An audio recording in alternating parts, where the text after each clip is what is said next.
G'day, Bloodborne. It is AOS Coach here, and I am talking to the blood-ripped warrior, the OG mortal enthusiast, Matt Gammie. He didn't know that introduction was coming, and I'm better at it now. Absolutely not. Yep. I'm not stumbling across my words. Sometimes I butcher it in the first 30 seconds, and I'm just like, oh, I want to restart this. But what I don't want to restart is the Blades of Khorne video. And you might recall that I've already done one video for the new Battletome. And my mate Gareth Thomas had really had a focus on demons. And I didn't think we quite got a focus enough on the mortal side. So I wanted to get Matt on and discuss a little bit more about how he's looking at this particular book with a mortal focus lens. It's not to say, folks, that you can't do a mix. It's not to say that mortal's better than demon, but I think between the two videos, you should get a good, robust understanding of how you might want to build your Khorne, whether it's all mortal, all demon, a bit of a mix, 50-50, 70-30, whatever works for you. And yeah, we'll just put a mortal lens on this video. Matt has been on the channel for a few times now, but surprisingly not with Khorne, despite you playing Khorne for a long time. You've been on here for Bone Splitters and maybe Sylvaneth, so it's good to have you back. Yeah, thanks, man. Thanks for the invite, and thanks for all the viewers out there. Hopefully you get something out of tonight, and yeah, get a bit excited for the mortal side of Khorne, because I think there's been a little bit of a one-sided, favoritism in the uglier child that's, of the two Khorne factions. Yeah, we'll go with that. I mean, like, maybe it hasn't helped with Pat, our friend down in Measured Gaming, writing the world's largest blog post about why mortals were hot garbage. And I thought it was a little bit harsh, Pat. I'm sorry. Like, I appreciate your thoughts, and you are an OG player as well. I'm pretty sure he on the video when I had Pat on very early on in first edition, he almost got me demonetized. But I saw those opinions, and I'm like, I appreciate and respect it, but I don't think it's correct. I think there is some good stuff in mortals. Yeah, demons might appear stronger, and they probably are stronger, but I'm not ready to write off the mortal side yet. So, Gammie, talk to me. Where are you at? And when you picked up this book for the first time as a mortal focus player, and I think you saw me a photo on Twitter, it's like 18 skull crushers. You already had them, so it's not like you're a meta chaser. Yeah, look, it's a one of those things where with Mortal Side of Khorne, they're definitely one of those things where you pick up the book, you hear, people that for some odd reason, when the books were being leaked, this was, the Khorne book was the one that just stayed true to all of those people sticking to their obligations with GW, which was great. Meant I had to work on my patience. It was awesome. But when picking up the Mortals, there was some really obvious glow ups. There was also some really obvious changes, which I think if you've been playing Khorne for a while, some people would see it as a disappointment, which obviously we saw with Pat and his blog that he did. What I will say is that there are some really, it goes on an interesting journey as Pat does, which is starts really positive to say this is what's great about the book, and then kind of goes into his disappointments and kind of what his wish list of, the ideal mortal Khorne list was. Picking up, I mean, if you are someone who loves the idea of, Ares God of War, play God of War, the PlayStation game, you've got anything like that in a background of people who give into, I guess, the bloodlust and, picking on the fact that they're obsessed with war, and that taps into, their psyche, and then that focus on their weakness, then that's Mortals. That's what it's about. And I think, coming in, I love the Blood Warrior sculpt. I think it's one of the best, Age of Sigmar glow-ups when they came out with Khorne for the first time. You just never saw Blood Warriors. Like, it was maybe 10 as a throwaway blood tithe. You saw a lot of Blood Reavers. So, and not a lot of Skull Crushers either. I think, like you said, I've had 21 Skull Crushers for nearly 5 years now, 5 or 6 years. And that was literally from, I think, a meme list in the United States ran 21. And I thought, well, back then they had a actual battalion called the Brass Stampede. And so I wanted to tap into that, and, spent a long time trying to gather resources because they were very expensive. They still are, to get 21 Skull Crushers. But it's been a nice journey to go on, because they were a big focus, I think, for a lot of people when the book dropped was, hey, check out Skull Crushers, you got to get amongst it. but yeah, they're a good time. I'm looking forward to unpacking the general gist of Mortals. But I will say that if you like dying and handing out some mortal wounds on the way out, then you definitely are barking up the right tree. That's what I'll say. And I think maybe, and like when I talk to Khorne players, I know going into this book, and maybe it's the mortal side more than the demon side, but they wanted the Daughters of Cain treatment, where you know the prayers would buff up the witch elves and the Sisters of Slaughter, and they'd go in and they'd wreck face. And obviously, Khorne doesn't care how the blood flows, and you know skulls for the skulls of the throne of Khorne, and that obviously plays really well into some of the rules, and we will go to the rules. But I can appreciate where people have come in with the disappointment that they would get a fundamental change to the way you played. But just because it didn't change the way that some people wanted, I just want to call out, I don't think it's you rub it off. Like it's just like cool, like it's still really good stuff in there. And I know when I've looked at some of your lists, and we'll bring it up through the discussion. There is some good stuff, but there is a play style competitively, if you want to do well, that you're probably going to have to lean into. And as you've mentioned, dying and building a list that wants to die may seem counterintuitive to some people, but it is a leverage strength for you. So, but if it's not how you want to play, then that's cool. You don't have to build around that. You do you. Absolutely. And I think it's pivoting as well, as you said. So if you had an idea of how Khorne played before, or if you got stuck in the way that Khorne played, because Pat was a very successful, still is a successful Khorne player, probably felt like they did him dirty on a couple of War Scrolls. But I feel as a general gist, I think the way Mortal Khorne plays now, I'm still learning, still unpacking compared to how I used to play them. And that's an exciting, it's the change you want, isn't it? With a new book, you don't want to go into it and think, okay, I'm going to play it exactly like I used to and potentially get some wins. So I think it's a really nice update. Looking forward to it. So what have you noticed as a mortal player that's changed, right? So between playing with it in the last book versus playing with it now, what are some of those high level observations? I'd say in the last book, it was, if you went full mortal like I did, it was basically strap in and hold on and hope you have models at the end of the game. I would say it was slow play as well, because you would, with it, you know, for example, I always ran 20 Blood Warriors. It was just a core of my list I wanted to run. I love the idea of just a big block of dudes, and the old Blood Warriors would pile in and attack when they died. And so you're rolling lots of dice, you're going through a process. They weren't as tanky as they are now. So again, that's the kind of trade-off, is to say, okay, well, I'm not going to get a pile in, but I'm getting murder rolls now, and I've also got a bit of a tank.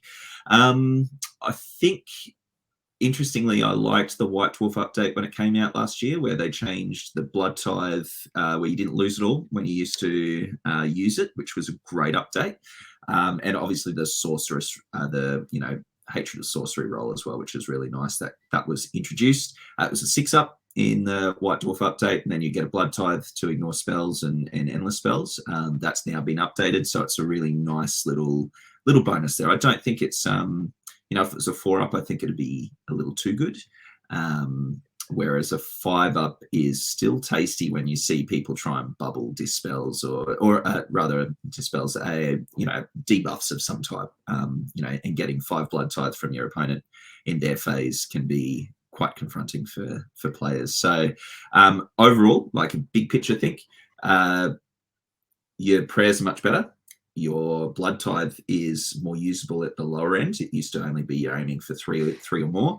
And I think in regards to mortals in general, I think they're a tank and grind. I think that's kind of the best way to describe them. They all got rend, which is a really nice update.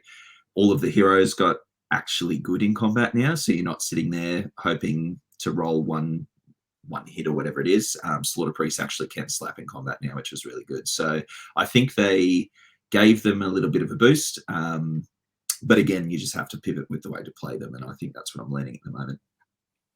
Yeah. Like it's interesting because when you look at the war scrolls, and like I had the pleasure of going through every single war scroll, looking at old and new, there is a lot of changes where it's maybe an attack that went from a 4 up to a 3 up, or no Ren to Ren 1, or damage 1 to damage 2.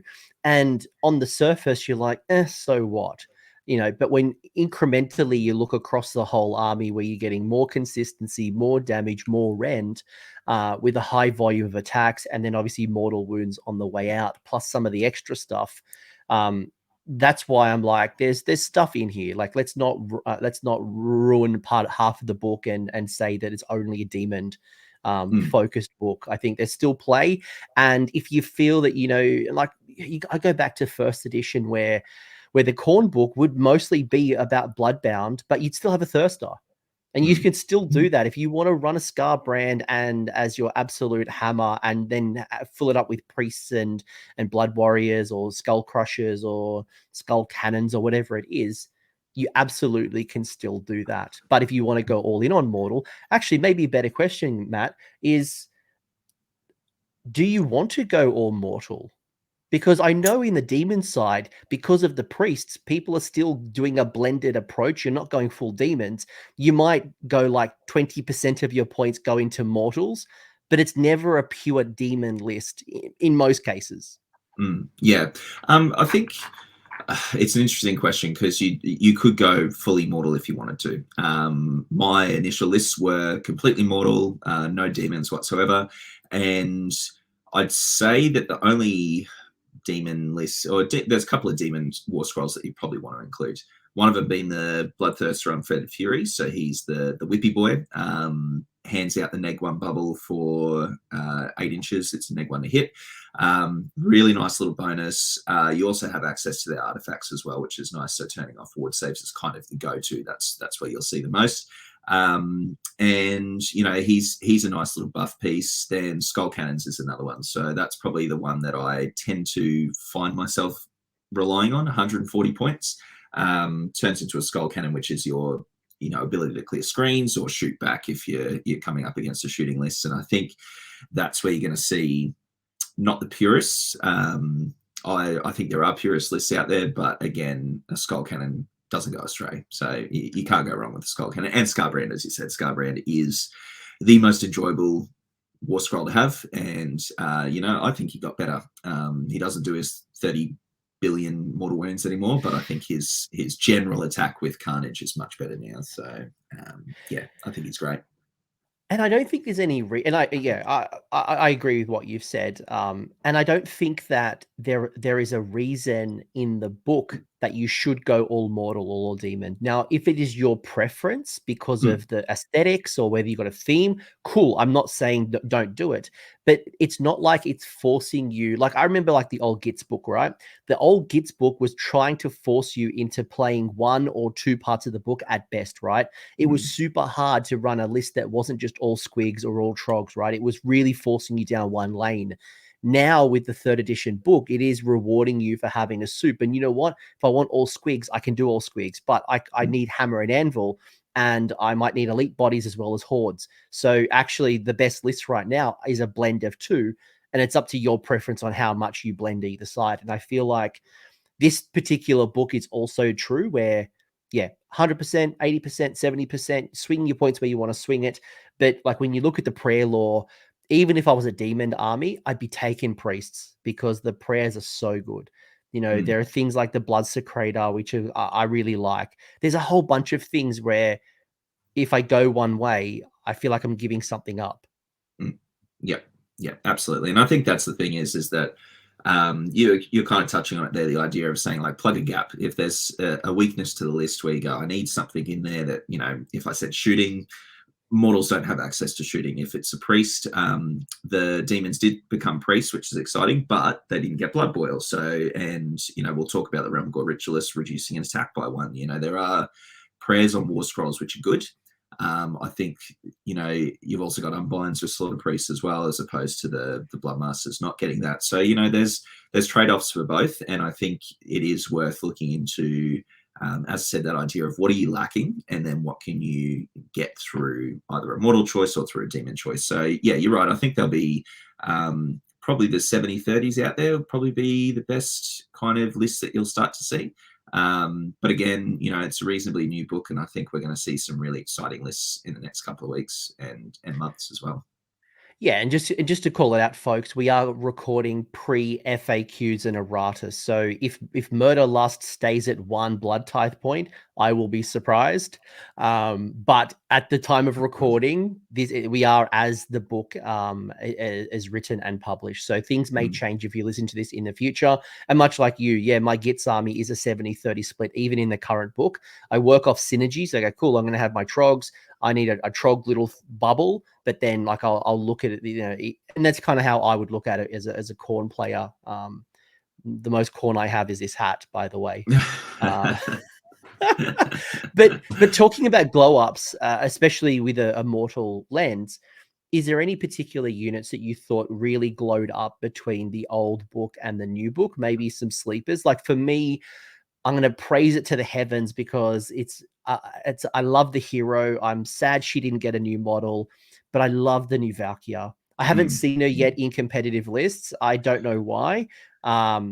She is a funny little model, but I just love some of the deep striking shenanigans she brings to the table and brings just another dimension to a list construction. But outside of my love of Valkyria, what have you thought about, or you looked at, you went, you know what, this used to be hot garbage. Now it's actually worth considering, or maybe I should build a list around it. I mean, the obvious one, Skull Crushers. That's the one that most people were, I guess, drawn to from the initial, you know, the book release, and they thought, oh wow, Skull Crushers are kind of the go-to, mainly because they go to a 2+ save base, which is monstrous cav on a 2+ base save is amazing. I love it.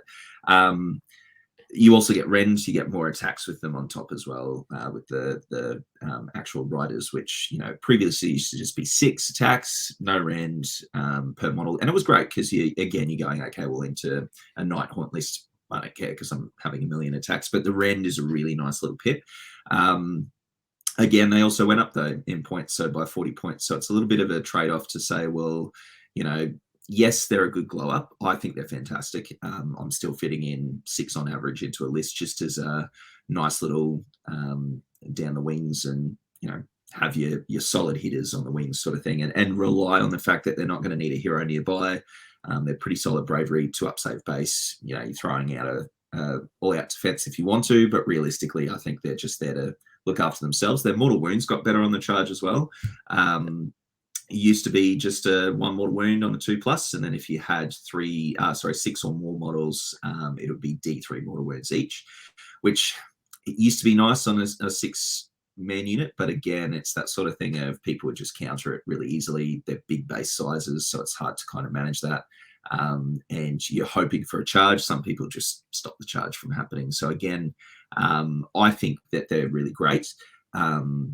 That's probably your more obvious choice. Can I pause you before you go on? I just want to pause you because maybe just explain to me. I've got 2 questions. Well, one's a question, one's just I want you to connect the dots for me. So for the person, the uninitiated, or maybe the person who doesn't quite understand the benefit of a cav unit going to a 2+ save, why is this beneficial to me as a competitive player? Yep. So I see it as the fact that they've got the higher movement out of the choices in Khorne. You're not having to spend your Murder Lust on them all the time, although I think they're a great choice to do so. I think the big thing is that as a competitive player, it's a unit of 3 models. They count as 2 models each, so they're already outnumbering most 5-man units, which are also screens. I see them as a semi-screen sort of unit, so you've got them out there on your wings, or they're covering the more flat, the nicer part of your army that you don't want to lose, and you're not worrying about them dying. I've come up against some really tough opponents with, you know, KO and other armies who can delete whole units, and they've really had to throw everything into a unit of 3 Skull Crushers. So again, it's that sort of the bang for your buck, 200 points.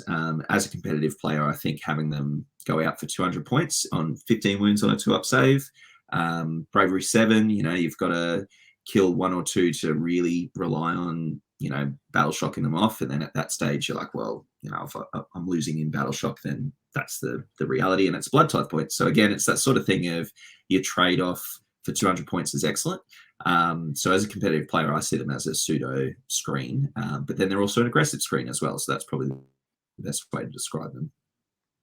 Yeah, and I guess the other part that I'll just mention really quickly is the ability to, put on a bronze flesh, put on all that defense, and you could charge into a Mega Gargant, right? And most Mega Gargants have Ren 2. There's Ren 3 attacks at best. But let's say it's a Ren 3 attack, a Gate Breaker, which is the smashiest of Mega Gargants. You go in with bronze flesh and all that defense, your save is a 3+. Even though they have Ren -3, if they've got Ren -2, you're still sitting on a 2+. Like, that's an incredibly hard unit to shift. And because you've got the ward save of 5 up against mortal wounds and spells and things, it's incredibly tough to shrug.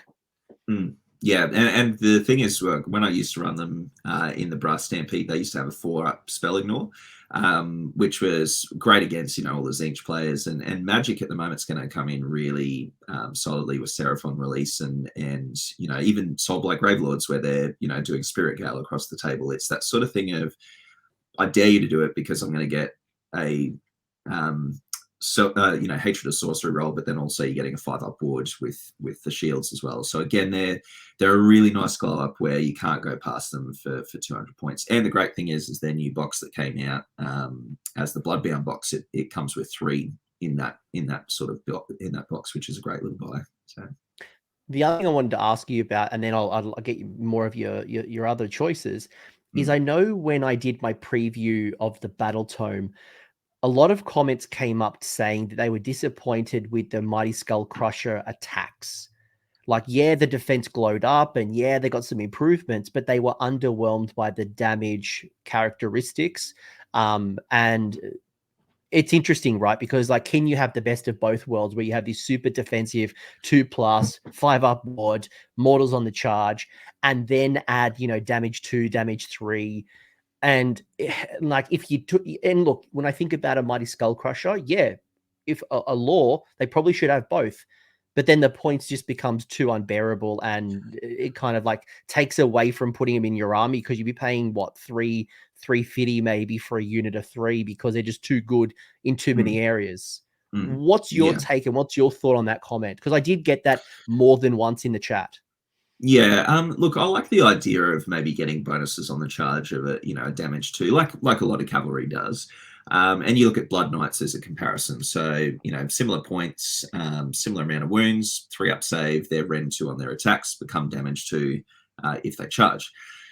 I think, again, you're probably looking at them in a way of saying, well, I'm not going to use them for a hammer unit. You're going to use them for a, grind unit. So that's the sort of thing where they're a different role. I think, heavy cavalry, sure, they should be doing the damage, as you said, but I think the reality is that you can't have the best of all worlds. Otherwise, your points, then you're going to see people just lean into it, which would be great, but it's that sort of thing of, I don't think the benefit's there. I think the fact they got more attacks per model is excellent as well. So that's not worth, it's one of those things you can't look past. Mainly because I have played them before and I know that 6 attacks per model is great. But, add that to 7 attacks per model, it doesn't sound like a lot, but again, math says you're getting more through with that as well.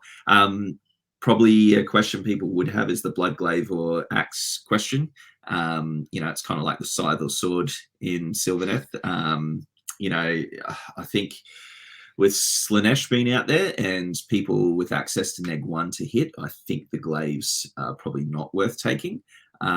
You'll see later in my list, I've got 2 units with them in it, and that's because I purely modeled them up with Glaives because the Glaives look cooler. So, it wasn't for a competitive choice in the sense of the benefits, because they come at Ren 2 standards and there are ways to get them to Ren 3, which is really nice. But again, I think the Axes hitting more consistently is probably the better option in that space. All right, just really quickly on that then, and then we'll move on to another unit. So the Blood Glaive got a improvement to his range. So now they're now range 2, right? So yes, you've modeled your units to have some blood glaives, but you're saying the ensorcelled axes are probably better for you. Mhm. Is that still true if I'm reinforcing them to be a unit of 6, given how big of a base they are? You don't have any special coherency rules with them. Does that sway you towards a unit? If you're a unit of 6, are you swaying towards the blood glaives, or do you still think the ensorcelled axes are better even at 6 and just sacrifice some attacks? Yeah, I think I was kind of used to sacrificing attacks in the last book. So, having a unit of 6 was one of those things where axes, you probably didn't see the difference because you're still doing a frontage of 4 and then 2 at the back doing handbrake turns to get your coherency in. So, yeah. Again, it's that sort of thing of, I think 2-inch range is nice. And it's probably going to get you some more attacks. But again, when you're trying to handbrake turning in 2 inches is probably not going to get you the range that you need.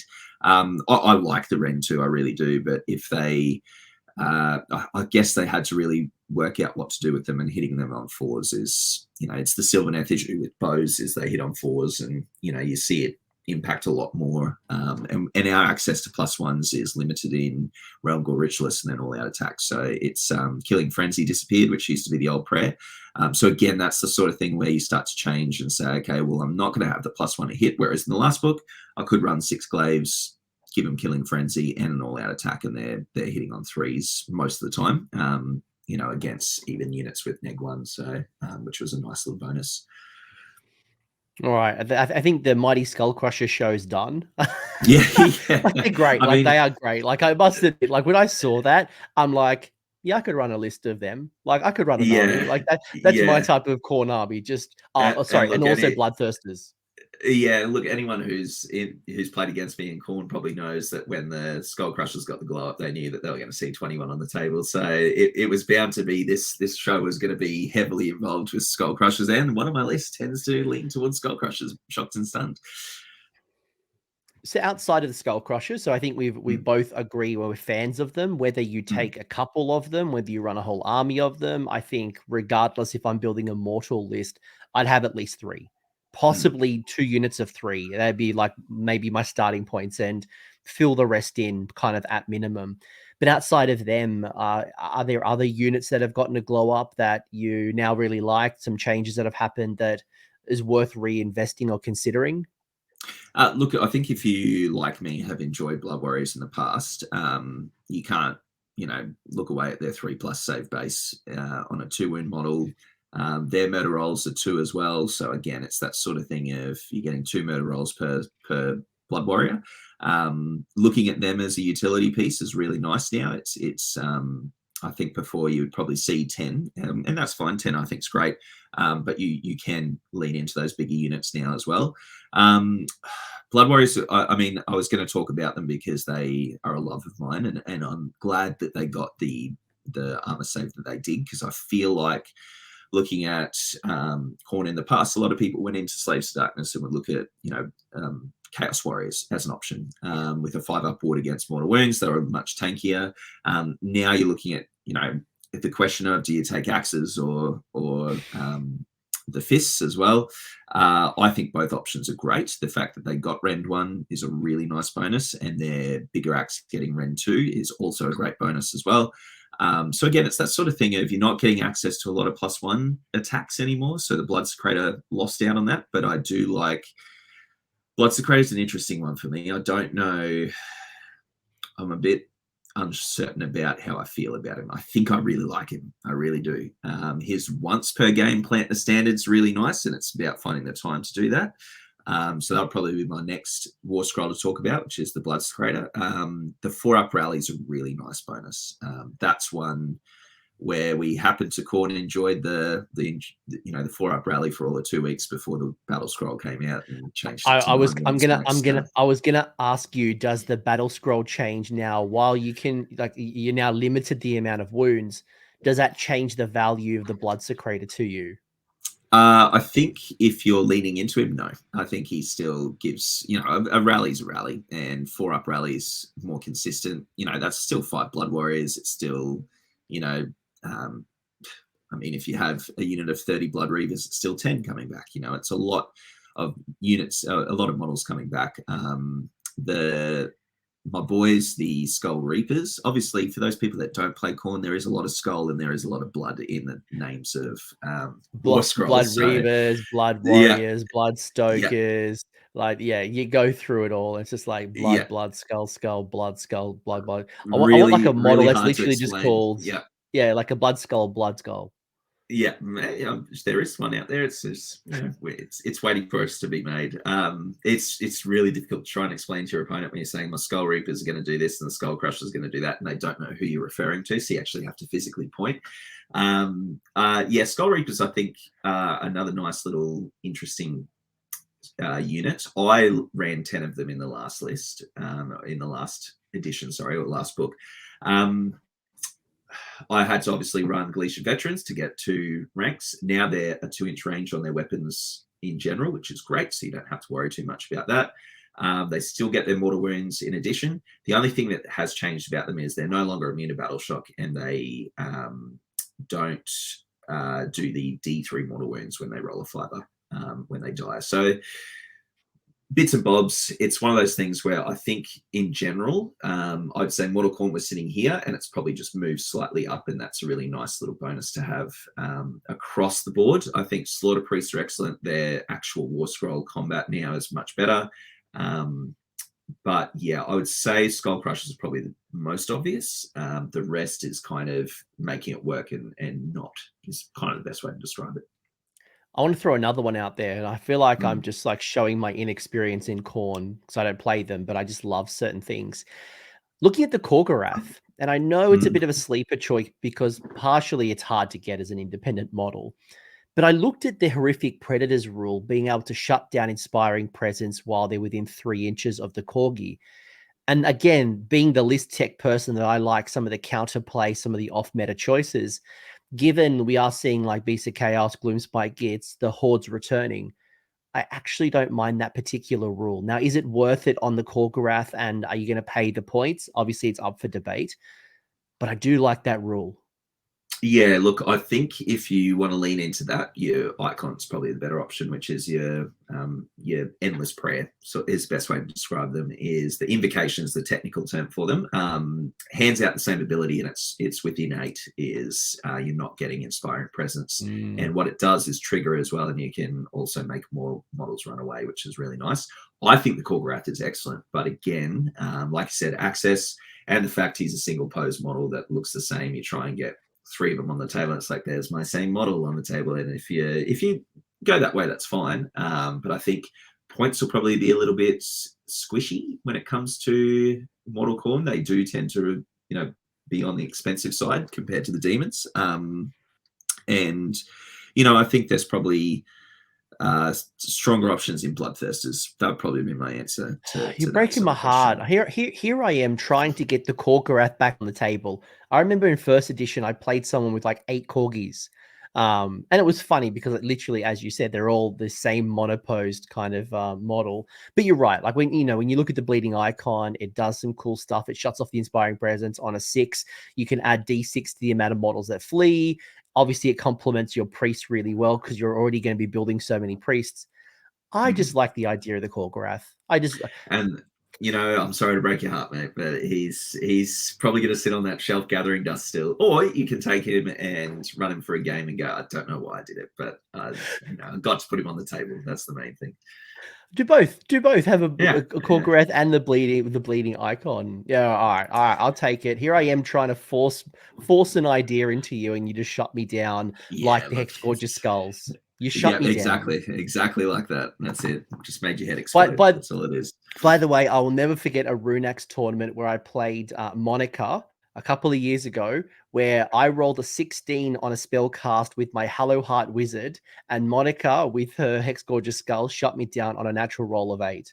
I high-fived her. It was incredible, but still hurt a little bit. Well, the game that really hurt me is when I played Doom and Darkness with Gloomspite Gits, and the Hex Gorgeous Skulls popped 2 of my little 4-wound idiot wizards with Hex Gorgeous like it's great against Lumineth because all their little wizards are their champions, so all their heads explode, and then they aren't wizards anymore. It's a great time. It's a very good time. But so Bleeding Icon's still great. Actually, probably it's probably better. Hex Gorgeous still does Hex Gorgeous, although the range kind of reduced a little. It went from 12 to 8. To 8, yeah.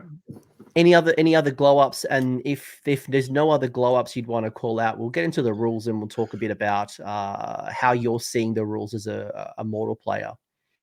Yeah, let's get stuck in. I'm just looking at my notes from the original preview. I'm like, I remember there was some cool stuff, like like there was incremental little changes, but I wouldn't say there was massive glow ups where a unit Not like obvious. fundamentally changed. Correct.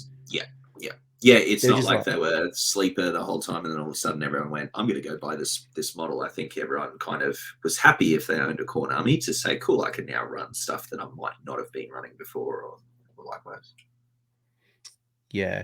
No, I think yeah, we've captured the big ones. I'm still going to push it out there. Valkyr, I love Valkyr. Just give Valkyr and Corkerath's just run it as a list. Be pretty cool, actually. Valkyr's what 140 points, man. Like, come on, find 140 points in your list. Put down this deep striking hero sniping. She's great. All right. I'm not stepping back on that one. I'll give you the corgis, but I'm not standing down on Valkyr. You've got a bunch of rules, right? As a mortal player, talk to me here, right? So let's start off with your Legions of Chaos. We'll talk about Slaughter Hosts down the line because I'll actually have the rules up. But as a mortal player, will you tap into your 1 in 4 Beasts of Chaos, your 2 in 4 Slaves to Darkness? Obviously, there's conditions there right around keywords. So read the screen, read your Battletome. I'm not going to read it for you. But do you tap into them? Or if you were going to tap into them, what are you looking for? Yeah, look, I think you're probably going to look for your movement options or options maybe in shooting. So Ungor Raiders. I think the go-to is the Cockatrice. So I think that's a really solid option. A lot of, not just Khorne armies, but a lot of Chaos armies in general are looking at the Cockatrice just for its debuff potential. Look, I don't think you're going to see a lot of Legions of Chaos, only because they took away the ability to have wizards, right? So they don't want you to have wizards as a Khorne player, and I think that's a great choice from a theme point of view. What it does is mean that you're kind of saying, well, am I getting anything out of the Slaves to Darkness options or the Beast of Chaos options that I'm not getting in maybe cheaper options? So, Gore or Ungor, you're better off just running Blood Reavers because you're getting Blades of Khorne keyword. You get the Khorne keyword, but not the Blades of Khorne keyword. And I think that's a really important thing for anyone who's considering it, competitive players out there, to just consider and say, well, what are you missing out on in that trade-off is, a lot of the keyword locked abilities in that space. I really like the idea of Beasts of Chaos as an option. I think Slaves to Darkness are just Khorne in a different way, basically black and gold as opposed to red and gold. So, your Knights are probably the option you might look at, but again, the Blades of Khorne cutoff is a little bit of a problem in that space. And I know a lot of people, when Slaves dropped, were running the Bloodstoker and Bloodsecrator for those bonuses, and obviously it was going to change because it was too good to be true. For I may have went onto the Australian buy and sell and got both of those models for $30 combined. I'm like, look, if it doesn't get changed, like I lost $30. Like for $30, like whatever. But yeah, Mr. Whippy and Mr. Bannerman both got nerfed out of the sun for coalition into Slaves. But luckily Sigvold is still okay, so I can bring Siggy in. But one unit I see at least talked about a lot is the Cygor. The Cygor being that anti-magic tech that really works so well with what you're currently doing. It is a monster, which is nice, but you're getting that, was it 30-inch debuff aura of just like doing wounds to wizards, which is just so sweet. Yeah, and that's the same with the Cockatrice, is that you've got those options of saying, well, your board-wide ability to just go D3 mortal wounds for successfully casting spells is pretty fantastic. And it's another unbind, so you've got those options in that space with the endless spells that'll be on the table, because Khorne did lose the ability to do a lot of dispels. They have unbinds but not dispels anymore. So again, that's the sort of thing of, you might be looking in that space for options, and I think the Cygor's a great shout, a really, really good shout. So what I'm hearing from you is most of the time you're not leaning in because they don't have the Blades of Khorne, and because they don't have the Blades of Khorne keyword and they don't get it by coming into this, it means you are giving up a lot. So you can obviously run it, but you're just not going to get the Hatred of Sorcery, the Murderous to the Last, Locus of Fury. None of that's going to happen because you don't get the Blades of Khorne keyword. Correct. Yeah, it's it's the same issue with Cities of Sigmar. Being allied into other armies. Like if I look at Sylvaneth, I'd like Cities of Sigmar to be in, or Stormcast to be in, as those options as well. But it's that sort of thing of, if you have an option to run, and get the bonuses of your keywords, then I stick to that from a competitive side of things. Locus of Fury is obviously a demoned rule, but maybe quite quickly. Do you like this rule? And as a mortal player, do you bring a unit in to benefit from this rule? Or like it's just a nice rule to have if your list happens to have a demon in it? Yeah, I think it's a great rule. I think there's ways to turn it off really easily after playing with a demon unit. So I have a Skull Cannon in my list at the moment. I also like the idea of a Unfettered Fury Bloodthirster. And again, his little trade-off is that you don't get a 5-up ward, but you get a -1 to hit for being within 8 of him. So it's that sort of, I like him as a little trade-off. I think it's a great ability for Khorne's biggest weakness, which is shooting. Any shooting list was always really painful to play against with Khorne. You just, as I said, strapping in and holding on in the past, whereas now you've got a little bit of a bonus there, and a 5-up ward is nothing to look past in a sense of go, oh well, it's just 5-up, but 5-up ward's really solid. Yeah, it's great. Look, I wouldn't take a demon purely for Locus of Fury, but there are other things that are going to benefit nicely, like quite nicely if you do go 80-20, 70-30, whatever. Absolutely. Murderous to the Last is obviously the key benefit that comes from Immortal. I shouldn't be calling it Immortal. I should be calling it Bloodbound. If I'm running like a heavy Bloodbound, talk to me about how you look at this rule. I'm going to read it out for the podcast people just because it is such a critical ability for a Bloodbound army.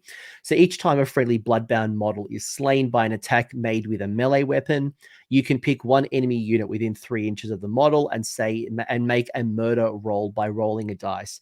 Now, there are some units that let you do multiple dice on the murder roll. So but on average, you're looking at 1.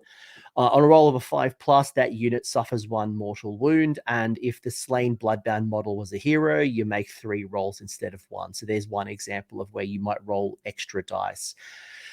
So when you look at this, every model that dies in combat on a roll of a 5-up, so 1 in every 3, you're going to do 1 mortal wound. Your troops, you're running on average, 10 models in a unit, unless you're reinforcing them. So what's that? 3 mortal wounds, 4 if you beat the average slightly.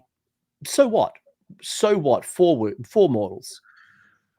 Yeah, so I'd say it's a 4 mortal wounds you weren't getting before. That's my best way of looking at it. So Blood Reavers is a prime example. Blood Reavers are your blood tithe machines, your little farms. That's what you want. 80 points for 10 bodies. They can dish out lots of attacks. They can just run onto objectives, do what they need to. And if they die, they die. That's fine. It is not a problem. Now what you're getting as bonus is the fact that it's a murder roll on the way out. So I'm finding at the moment the real bonus of a murder roll is the units that never had that interaction are getting a real glow up. The ones that had something similar, so your Wrathmongers, your Blood Warriors, and your Skull Reapers, they all had some kind of interaction in that space before, and that is a little bit of a difference. So I would say not as good for Wrathmongers and Skull Reapers, but your Blood Warriors, it's still quite a nice little bonus because they're getting 2 murder rolls on that. So yeah, it's that sort of thing of, I think it's a good rule rather. It's sometimes not a waste of time, but I think it's one of those things where, like, if Skull Crushers are dying, you're getting 1 dice roll, as you know, as they kill a model at a time, sort of thing, and it's not really going to be detrimental to what you're doing. But if you're running lots of small bodies, so I think Blood Reavers, you throw screens in and you're still popping mortal wounds on the way out and having a good time. So I think it's a really nice little bonus for them. And as you've already mentioned, like your Blood Reavers are dirt cheap. So was it 85 points for 80 10 points, wounds, 80 Yep. points, 10 wounds, 10 wounds? 10 wounds, Yeah, yeah.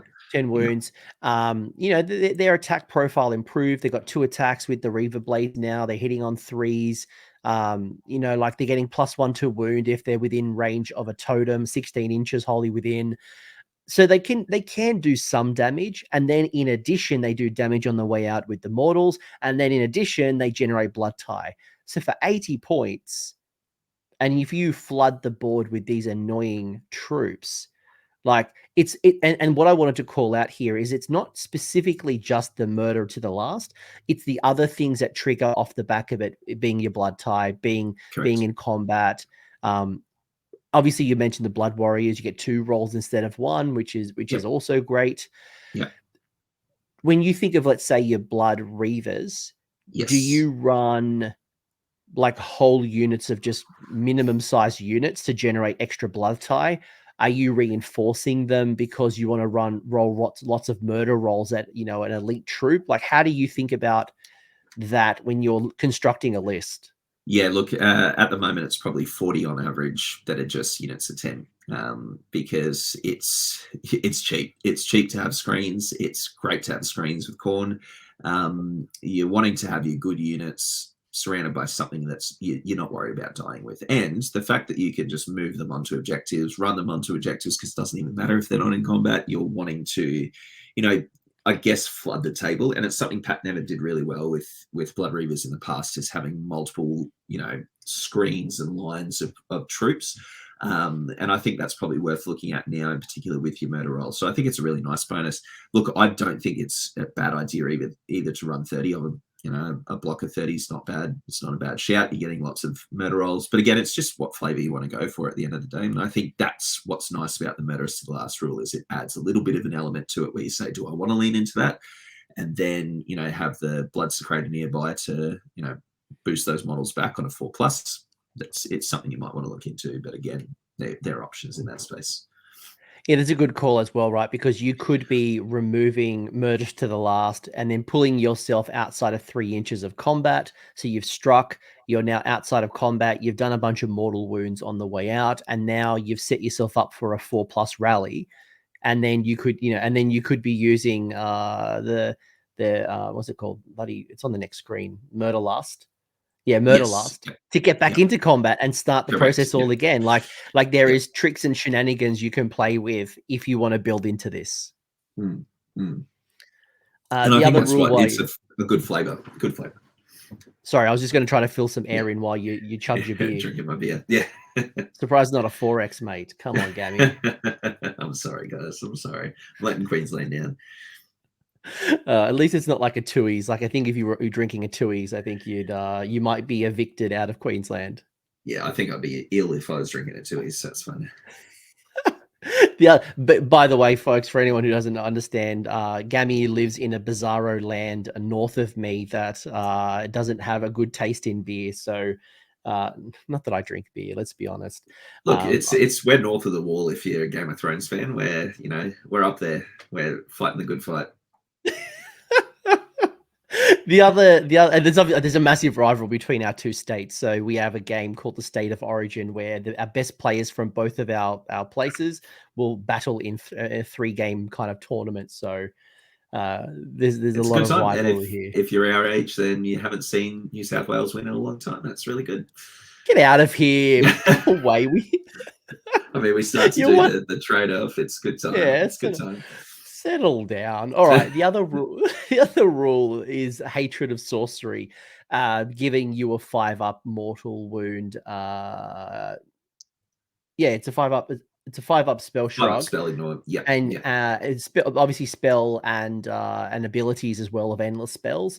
And if you do roll the 5-up, you generate an extra blood tie point. And as you'll see on the next screen, there is ways to bring this down to a 4-up. So if you want to spend your blood tie on it, but it's a nice rule. Obviously, It's only for specific armies. And now that Seraphon's come out, this might become even more important because we'll have Tzeentch, Lumineth, Seraphon, Soulblight, as well as other magic-y type army. Gitz, for example, another one that's heavy on the magic.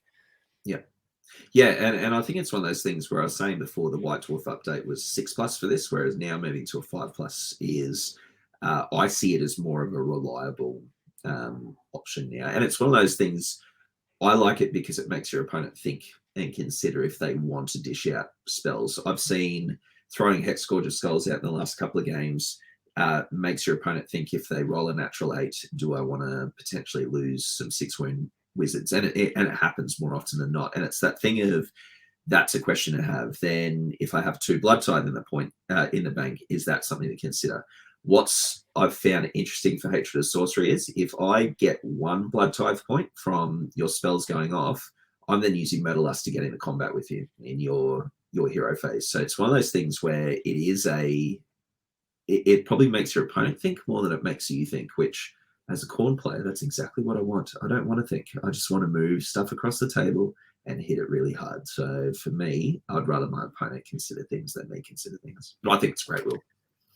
Yeah, and obviously, again, you're not building a list around it, but being able to, as you said, the first turn, especially like ranged mortal wounds abilities, people who can kind of tap you from far range, you can now either use your blood tithe point to just say no. 1 in every 3, you're likely to stop, and obviously generate yourself extra blood tithe point you can spend. So it's a nice ability. Again, you're not building around it. But it just gives you a little bit more defense, and the 6-up was almost like it's not worth it. But now when you become 1 in every 3 on a 5-up, it does become much more consistent. And what it does in a competitive sense as well is that the people who might read a list online, like for example Sylvaneth, so the Warsong Bomb is like a little bit of a go-to crutch sort of thing for Sylvaneth players, and that changes their tactic. And so, are you getting your bang for your buck as a Warsong player, or are you now sitting back and saying, well, what am I going to do? Try and buff myself? I know Dave Kerr running Lumineth at the moment, so he, after playing Khorne, would turn into buffs and rather than debuffing and sending out mortal wounds. So he only had to play it once to go, I've got to pivot. Now, not everyone has access to a tech list, so it's that sort of thing of, it makes players reconsider what they're doing, which I think that's exactly what you want it to do, isn't it? Yeah, absolutely. It's a psychological game. And if you do have that spell, you just want to say no, you've obviously got the blood type point, which is a perfect segue, right? So every time a unit dies on the table, both yours and mine, we generate ourselves a blood type point. As we saw as well, we just saw the if we on a 5-up, if you're successful, you'd also get a blood tie. And there are other ways to get blood tie, but the primary mechanic here is a unit dies, yours or mine, which kind of goes nicely into what we were talking about with the Blood Reavers. More Blood Reavers, cheap, expendable units, generating you blood tie. In your hero phase, you can use the blood tie table that you can see here on the left. You have then in the movement phase, you have the blood tie table on the right. So the blood tie table on the right is allowing you to summon Demons of Khorne, whether it is from little heroes from the Bloodmaster all the way up to like a Bloodthirster, depending on anywhere from 3 to 10 blood tie. But then you've also got these other abilities where Murder Lust is the one that everyone uses. It's 1 blood tie, and you get to move 3 different Blades of Khorne units, blah, blah, blah. They can move D6. And I'm sure Gammie's going to talk about why this is so great and why the internet is talking about it. But the tithe table is more than that. You know, you can get the +1 to that Hatred of Sorcery to bring it to a 4-up. There are other things where Spell Eater, we kind of danced around a little bit, being able to unbind a enemy spell automatically with no roll. There's a lot of things you can do here, right? So as a mortal player, talk to me about how you look at the blood tithe table, both the summoning and the ability rules. Yeah, so if I go summoning first, because that's probably an easier answer, it would be summoning is probably good for late game. So as you're running out of models, it is worth having that there because you can still summon from a Skull Altar, which is really important. So it's that sort of thing of you've got it as an option there as stuff is dying at the end. But I would say you are really looking at the tithe table as like your bonuses to your army. It's one of those weird ones. Yep. Go. Don't move from the demons for a second. If you're going to summon from the demons, because obviously if I'm a mortal player, the likelihood of me having these in my toolkit are minimal at best, and I don't want to go to a tournament bringing all of these in my kitty in addition to my 2k of my army. So if you were going to late game bring some bodies on, and obviously it's opponent and battle plan dependent, I get that, but are there ones that maybe you would more likely summon than others? Like, would it be the 5 flesh hounds? So the 5 flesh hounds for 3 BP. Yeah, look, I've got something like 20 bloody hounds or flesh hounds rather. So I tend to just have 5 of them. I've never really summoned more than that in a game because usually they die, and then if they're uneven late game, then those same 5 come back, and I use them as summoning. But I think they're probably a really nice. You're probably not relying on getting more than 5 in a space of, unless you're really leaning into Blood Tithe, which again, not as easy to do as you think, and you're not going to murder the earth. And if you are murdering the earth, you're probably not summoning. So it's one of those things where I think having 5 flesh hounds is great. I also think a Bloodmaster or a Skullmaster is a really excellent shout. Summoning in a priest and Galician champion is a really valuable option to do as well for late game battle tactics if you're really struggling. Imagine this is 3 months from now and we're in the new General's Handbook where there's no Galatian veteran benefits. Yep. Are Bloodmaster and the Herald of Khorne still as valuable? Yes, I'd say so, just because they're priests at the end of the day. And when you summon them, you get to pick a prayer from the table as well. So again, if you've lost a Slaughter Priest or the new chick, then it might be that you end up saying, well, I need a priest, and you bring him back. And priests are such a valuable asset in this army. So I think it's really important to consider with that.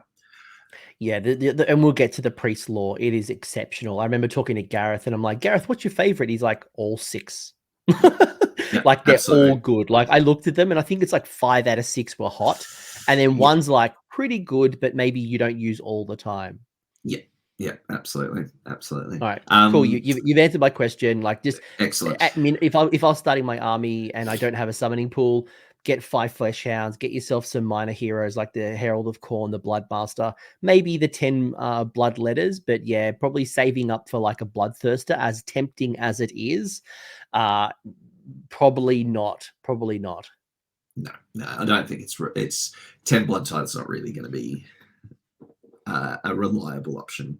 It's not like other chaos armies where you get multiple options in that space of developing your little pool. Look, I'll say some real highlights of the blood type table. Now, yes, they're all great options, but as I was saying just then, you're not racking up a lot of blood type points unless you're getting really stuck into your opponent. And look, there are options to lean into that as well. But I think probably the demon side will see a lot more glass cannon-esque sort of approach. And if people don't know what a glass cannon is, it's that idea of hitting really hard but not being able to take a hit back. I think the mortal side plays a little bit different, and you're bumping and grinding instead. That's the best way to describe it. So it's that idea of you're solid enough that you can take a hit, and you're just going to keep grinding against your opponent as opposed to wiping them off the table. So with that, I think you're most likely going to see 1 or 2 blood tithe. That's kind of where I've been sitting. As I'm losing units, then, or as my opponent loses units, then I'm hitting about the 3 mark or 4. 4 is a really great option. I love the pile in an attack. I think it was great in the last book. It's great in this book, and not something to shake your head at sort of thing. It's that thing of the fact you can just fight. If you've got debuffs on things, people can't all out defense against it. You're just copping attacks. And the opponent has already chosen Finest Hour or has declined Finest Hour at this point. So you pull out the 4. Correct. I can't all out defense. They can't use any CP in the hero phase. And then, yeah, you're fighting them raw. So I was going to ask you about number 4, because 1, 2, and 4 are probably the standouts. Like, as cool as number 6 is, being able to improve the rend characteristic, do 6 units need to die to get extra rend?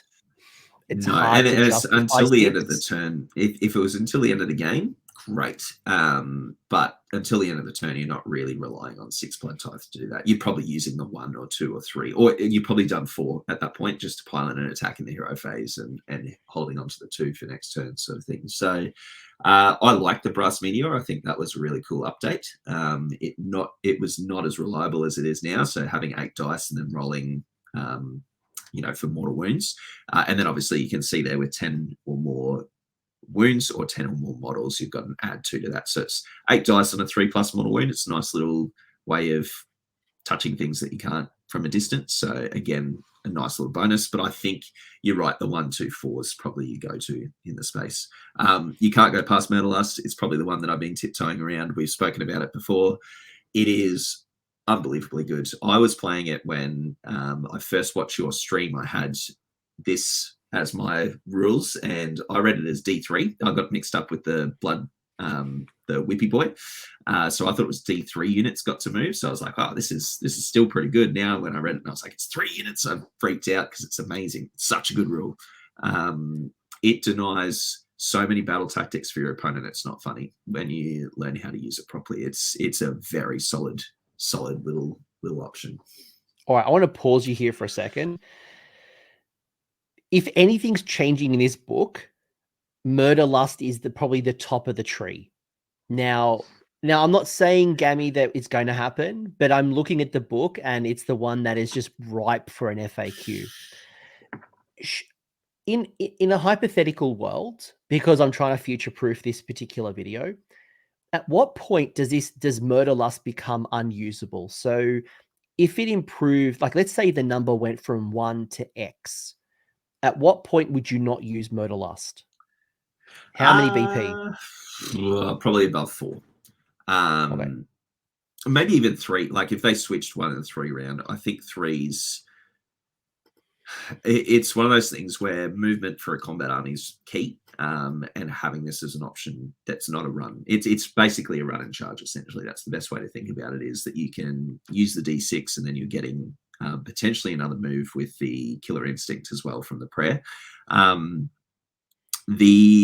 think the most important thing for people to consider when playing against Khorne is blood type have to be used at the end of the hero phase. So it's not a I'm going to move, then do all my prayers, then, I have played an opponent the other day who thought I could use the Murderlust to get into range of something and then drag in with the Bloodbind prayer. And I said, no, that's not how it works with the order of effect. And I think that's an important thing to remember, is that it's a very valuable role and a really important rule. But I think it's that thing of, I don't know when it becomes unplayable. I would say 4 is probably unplayable. 3 is still valuable. That's probably the answer that you. Yeah, it's just like a line in the sand. Like, as a competitive player, and it may not change, folks. Like, I'm not here to say that it's going to change, but if anything is causing the internet roar, it is the cheapness that is Murderlust for the effectiveness that you get. So maybe the other question, right, is, okay, let's say it stays at 1 BP, but let's say Murderlust was only 1 unit, or it was D3 different Blades of Khorne units. Same question. Is it valuable, or is it as valuable? Yeah, absolutely. I think it's still valuable. With, sometimes I find myself picking 1 unit to do it because it's the one that I want to position into getting on an objective or getting another opponent in combat who wants to get in to another unit. It's that sort of thing of that sacrifice that you make. I don't mind if it's 1. My counter argument to the internet, because I love arguing with the internet, as most hobbyists do, is the Khorne book is what, 3 weeks old, 4 weeks old, 3 weeks old? Yeah, about 3 weeks old. It's played at maybe 2 tournaments in the last 2 weeks, and people have seen it do really well. Yes, we have. And it has been doing well, and I'm not going to deny that. But I will say that the Murderlust is a new rule, and if people learn to work out that it's going to be a part of the process, then they can play around it. So it's that sort of thing of, okay, I've got the potential, because I might roll a 1 and I don't get into combat with a unit, and you're taking that risk. But it's also that ability to say, okay, well, if he's going to use 1 blood tithe, that's 3 units that are going to be moving onto an objective. You still have a movement phase after that to play around with, get out of combat if you don't want to be in combat with me. It's not stopping you from retreating. Nighthaunt, just ignore that altogether, because they go, cool, I'm going to retreat and charge and do what I like. So it's that sort of thing of, I think it's probably got the issue of being a new rule and people not prepared for it, I guess, is the best way to say it. So, and that's why I'm saying I'm not saying it's guaranteed going to change, right? Because we saw like ogres with their iron blasters. They came out the gates and they were exceptional. They did get a point change, but also people were surprised and had to learn around it. Gits with squigs, like the mortal wounds for days, there were some points changes, but also people have now learned how to consider, counter, potentially not be surprised like they were the first time. So all I wanted to ask was basically if these change, whether it is went up in the blood tithe or it went from 3 to 1 or to D3, how does the value change? And it's not directly tied to the current rule. Even at one blood tie for 1 unit is still great. If it was up to 3 blood tie, you would still use it. Maybe not as frequently, but you would definitely use it. But once it comes 4 or more, it's becoming a harder decision, because you're right. You could just roll a bunch of 1s, and that's 4 blood tie that could have been extra units, extra abilities. Yeah, absolutely. And I think that's the thing is that it being 1 blood tithe is probably makes it the most valuable, and it's probably the thing most people are shocked by, I guess. And for me, when reading the book for the first time, I was surprised it was only 1. And for people who don't know the last book, it was a CP. You spent 1 blood tithe and you got a command point. That was it. Like, there was no real, people weren't using 1 blood tithe, whereas now you'll see it used a lot more, which is really interesting. Talking about talking about murder lust, just because again, some people who may not be as experienced with this book, they shrug their shoulders and go, oh, okay, they can move D6, so what? In your turn, let's talk your turn first, then we'll talk my turn. In your turn, why does murder lust become a valuable blood tithe point to spend? So we don't have any teleports in our army. There's 0 option for that. And the run and charge options are also limited, and you're probably not going to be in range for the whippy boy. I'm really having a mind blank on what his name is. Bloodstoker. I knew it started with blood. So it's that thing of... Skullstoker. It could be a Skullstoker. It could be Skullstoker. Skullstoker is a great name. It's one of those things where in my turn, I'm using it to position myself and get where I need to. I think the slower units like a Blood Warrior or Skull Reaper list, because they're movement 5, you're wanting that extra movement just to get them into position and getting to where they need to be. If it's Skull Crushers, I find getting them really up into the opponent's grill. I also have used it as a way of stopping redeploys, because I know that I'm 3 or 4 inches away from the opponent, so I don't need to move. So again, it's that sort of thing of depends on the sub-faction as well. So I'm running the Skull Fiend tribe for one of my armies, and their bonus is to strike first on a roll of an 8 or more for their charge. So wanting to get into combat on the Murder Lust roll isn't always an option. Skull Crushers want the charge for their mortal wound output, so they're not really going to be looking to get into combat. It's one of those things where I think it works really well. I find that getting into 3 inches of your opponent is more so in your opponent's hero phase is what you're aiming for in that space. So for mine, I think it's positioning. It's also a really great little move if you're near an objective, and if you really toe the line and roll that 6, it stops your opponent from getting an extra point potentially with a hold more if they don't get that extra objective, if we're looking at 4 objectives on the table. So again, it's that sort of thing of, I think positioning is really important. Everyone always says that movement wins games, and I think any extra movement, particularly with a combat army, go for it. You can reduce, obviously, your charge. The other one, maybe I'll just call out, is Unleash Hell. It's a great way to avoid Unleash Hell getting inside of 3. You're not charging. also tying up your, and we'll get to your opponent. Actually, I'm kind of stepping into your opponent territory now, Yeah. but there's a lot of cool things you can do with it, and I guess it's the movement shenanigans and the risk mitigation, I guess, is what I'm hearing. Let's talk my turn. Let's talk your opponent's turn. Why does Murderlust become valuable in my turn? So it might be that their battle tactic is to have, so for example, it might be to hold an objective. All of a sudden, you're putting more bodies onto that objective, and they're really having to get into combat with you to stop that. With the Mortal Army, it's a little bit more reliable to resist that sort of attack.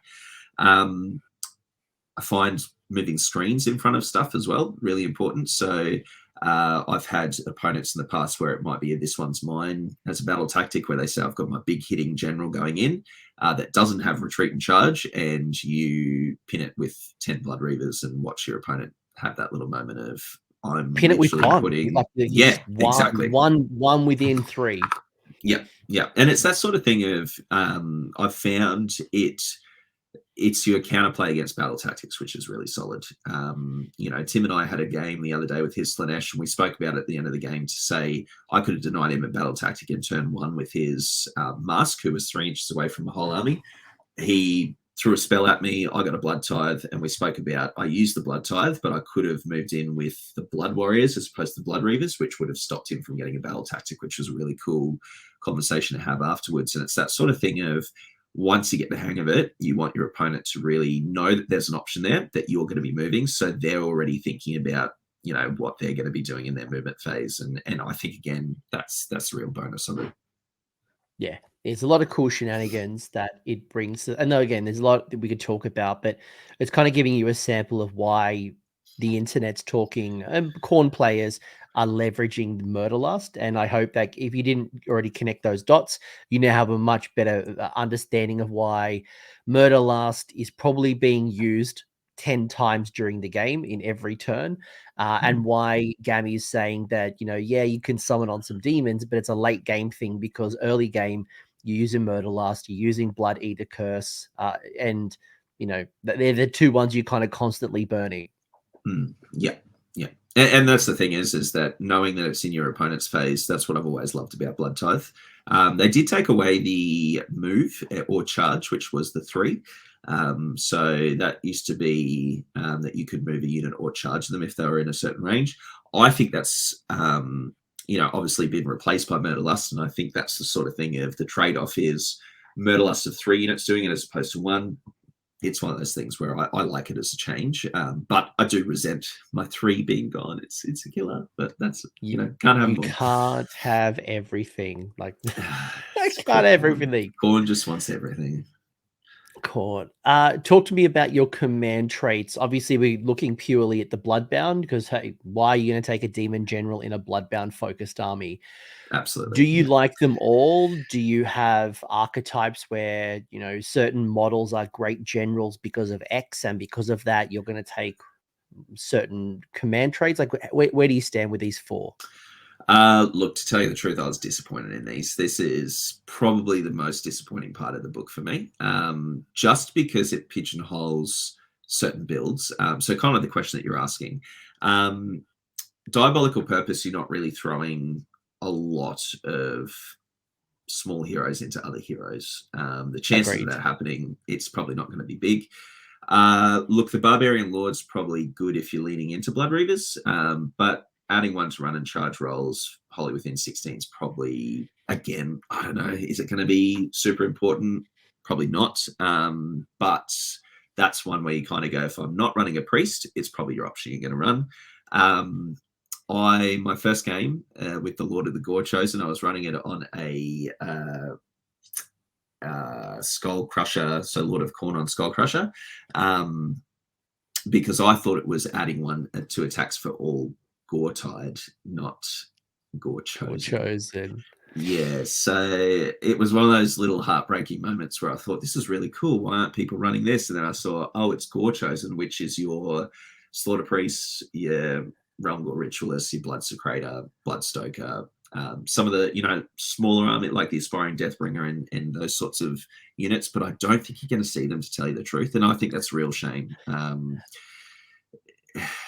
It's probably one of those things where it's not going to be detrimental as a command trait for you. No, and that leads perfectly into the battalion when we get to it. Is the one core battalion you've got is the Gore Chosen with the 5 minimum Gore Chosen units to get a 1-drop and an extra artifact. But I was so disappointed with the first off, 5 Gore Chosen units is potentially rough.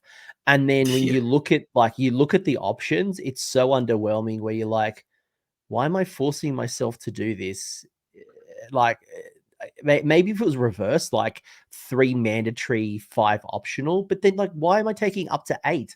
I can't even take 8 in a battalion. Like it's not like Fire Slayers where you have those non-hero type, like sorry, non-leader type heroes.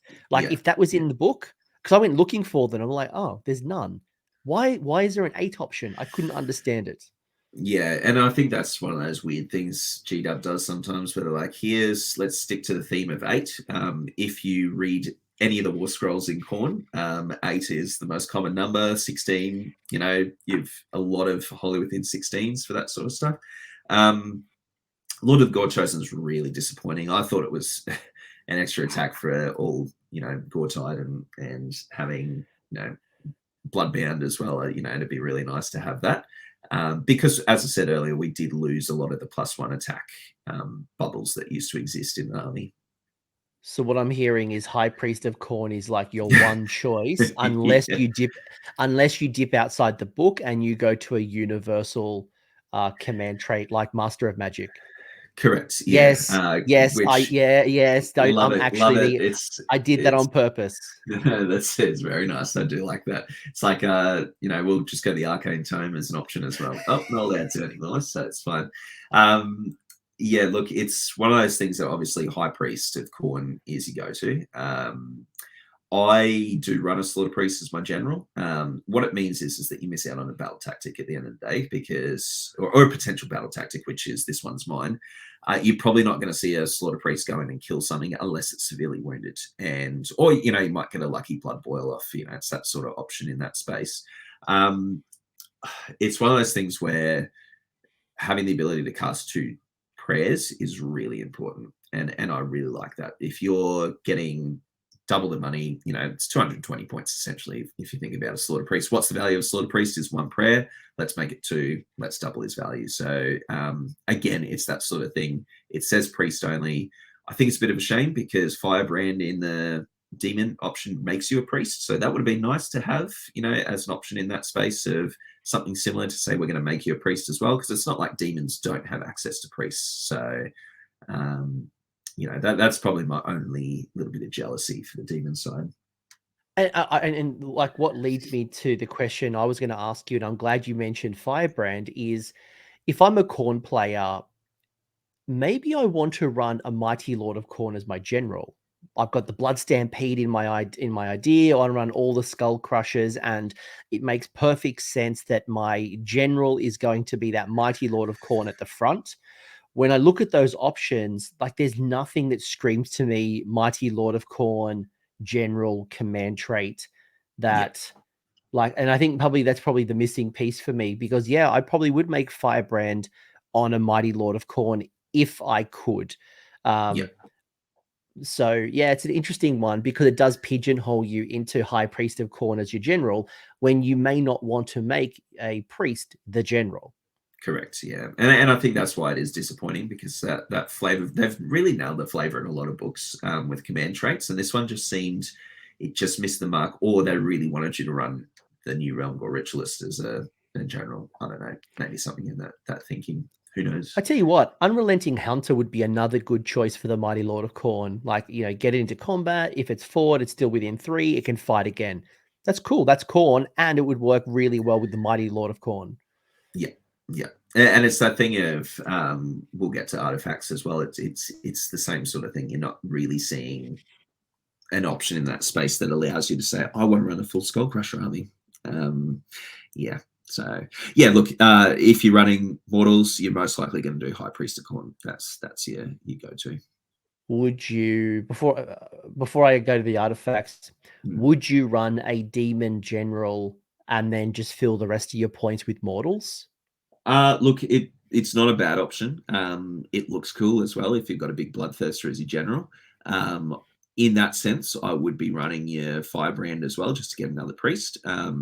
Or Unrelenting Hunter is also a nice one, but I think that Firebrand is a really nice thing to have just as a bonus priest. You can't go past it, because then what you're getting is, instead of the Slaughter Priest having 2 prayers, you're getting a Bloodthirster with a prayer as well. So, you know, and we also unlocked that battle tactic. We unlocked that battle tactic you talked about, because now you've got a fighty general. Correct. And you know, you'd probably look at Unfettered Fury as the option, and it's a nice little neg one to hit bubble in that space, which is, again, it's one of those things that's really nice bonus. Do you lose anything by making, let's say, a Bloodthirster of Unfettered Fury the general, and then everything else is... I can't remember the conditional battle line, but... It's only the Mighty Skull Crushers wouldn't be battle line. Okay. Because your general has to be Lord of Khorne for it to do it. But you could go, well, I'll just drop a unit of Skull Crushers and put in 3 units of Blood Reavers. You know, and you got your minimum battle line in that space.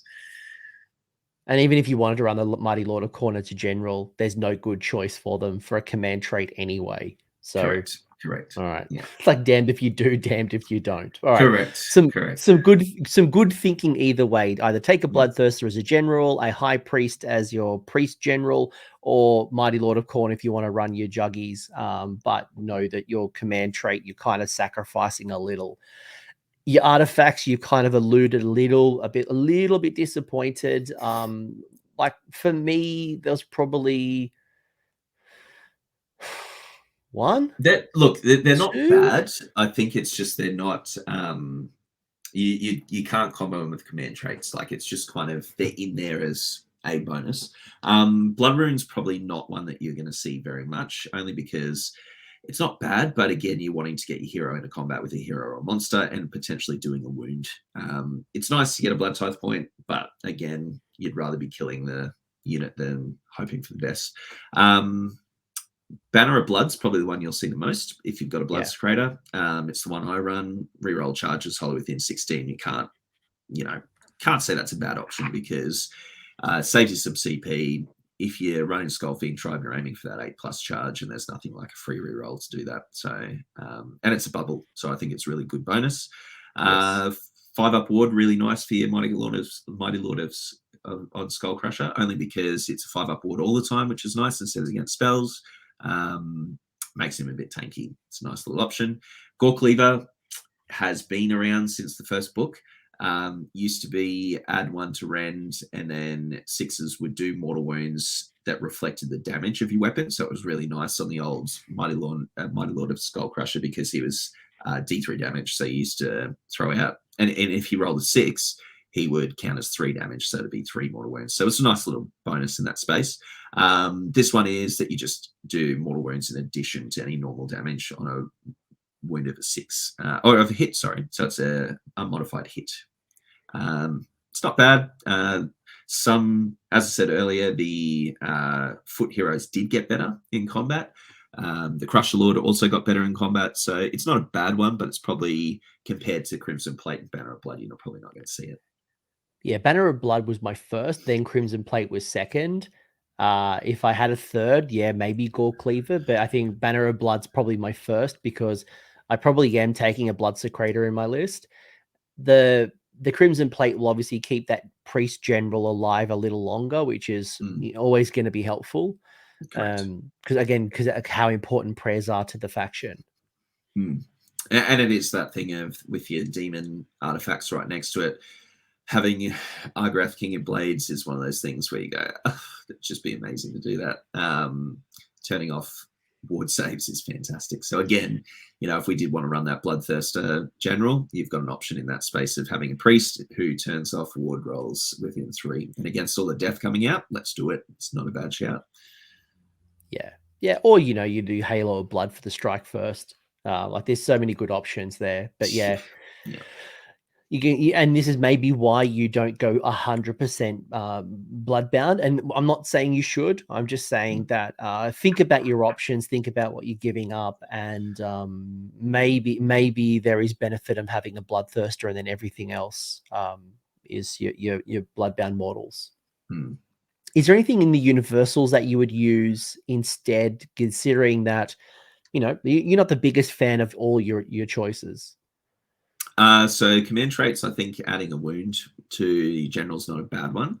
Vile Your Manicore? Like, would you do Vile Manicore for, I don't know, the Mighty Lord of Khorne? Yeah, look, I think Universal probably has more options in that space. I haven't really looked into it. I've kind of tried to stick to the book as much as possible, only because, as I said, Banner of Blood, I'm running a Blood Secretor anyway. It's not a bad shout. And when I'm not running a Blood Secretor, a 5-up ward is a good valuables little option in that space. So it is one of those things where I'm trying to stick to the book as much as possible. But obviously there are some great options in the Universal artifacts as well. Like Seed of Rebirth, that sort of stuff.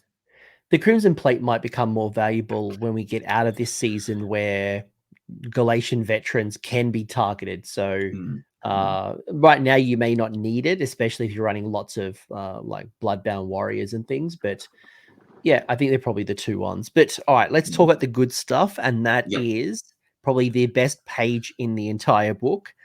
That is your prayer lore. Now, Gareth, who did the last video, who focused on demons, basically said all 6 of these options were great. He had his preferences. Where do you stand? Do you think all 6 are great? And if you only had X amount of priests, I don't know, 4 priests, what are you prioritizing first? Okay, so first is always blood sacrifice. That's what you're aiming for. Get a blood tithe, do D3 mortal wounds. It's fun because they might, cut a model and do some mortal wounds. It might even be blood reavers nearby. Might kill 3 blood reavers, and then hopefully your blood secretor generates a CP and he just pops for a 4+ rally on those 3 that die anyway. So it's a nice little bonus. Because no, you can't. You couldn't do that because the rally would happen at the start of the turn. Yes, you'd be correct. Yes. Yeah, rally happens at the start, and then you wouldn't be able to. Yeah, you are correct. So then the next turn you could rally on a 4-up. But it is it's one of those things. I think blood sacrifice, you're always aiming for blood tithe, and 1 blood tithe, we saw the value of 1 blood tithe. I think that is your go-to. So even if you have no blood tithe left, you could blood sacrifice, get yourself a blood tie to then kick into Murderlust. So even if you've burned it to summon because you're losing an objective, or you had to shut down with the spell eater, you've got a way to get a cheeky 1. Correct. And I think that's the thing is just having 1 is a really good option to have in that space, because you might not use it in your turn. If you're in a really good position, you might just wait for your opponent's turn and they know, then you've got that blood tithe sitting there ready to go. Again, mind games is always a little bonus. Bloodbind, if I go order of what I think is the most valuable, your blood sacrifice, I think then Killer Instinct's my second one. I think it's a really, again, movement wins games. It's an option for a 3 for this to happen, and you get a free move. I cannot say how grateful I am for any type of extra movement, because then you're doubling the range of what a unit can do. So, and then obviously Murderlust on top of that, you can move another D6, and then you get a movement after that. So you can really chug across the table with an army that's combat orientated. You really want to do that. So I think Killer Instinct's a fantastic option. Who do you want to put that on? So interestingly, I have done on Skull Crushers for a early Desecrate. If I need to really chug across the table. Otherwise, it's most likely my Skull Reapers or Blood Warriors, where I just want to position them into center of the table and get onto the objective, because you want to really be sitting there and hoping to tank objectives in that space. So and sometimes your opponent might give you first turn thinking you're out of range, and you might explain how Killer Instinct works, and they still say, well, I'm willing to take that risk. And then you're getting reroll prayers near the Skull Altar, so most of the time you're getting that prayer through. It's that nice little bonus of going, well, let's get a free move. And the times that I have run it, I miss it when I don't have it. So that's probably the best way to say why Killer Instinct's important. Then it's a little bit of a tie between Unholy Flames of Bronze Flesh. +1 rend or +1 save. You know, it depends. If you really, I think Bronze Flesh you're probably leaning towards more because you want to stay alive. But if you want to try and get Rend 2 on most of your attacks, Unholy Flames is a really good shout as well. Skull Reapers going to Rend 2 with their mortal wounds in addition. They become real blenders, like they can murder the earth. But the same thing with 20 Blood Warriors. You put them in Galician veterans at the moment, and they can fight in 2 ranks, and you're getting, again, more output with their Rend 2 attacks. Winning on 4s is the only problem with Blood Warriors. Then Bloodbind, really great option. I know a lot of competitive players overseas talk about how moving units off objectives with an 8. I think it's really good, but 16 inches, you know, if you're a smart opponent, you just stay out of that range because you can't Blood Tithe move into it. You know, you might be able to do a Killer Instinct into range with it, but again, you're probably wanting to use Killer Instinct on another unit as opposed to a Slaughter Priest or a Realmgore Ritualist with Bloodbind, but a really good option. Witchbane Curse is the one I haven't run yet, but again, it's the one where most players say it's pretty cool. I like it. You can't say it's bad because it's still pretty good, but it's probably not out of the 6 options. If I was limited, it's the one that I wouldn't take, and I haven't taken. So the interesting part about it though is with the Witchbane Curse, and I agree with your order. Yeah, I would probably agree with your order, is Witchbane Curse has no range. Like, it's just pick an enemy unit that's visible to the chanter. So if you fly, awesome. But even if you don't fly, if you've got visibility, you could, like, that's actually quite powerful.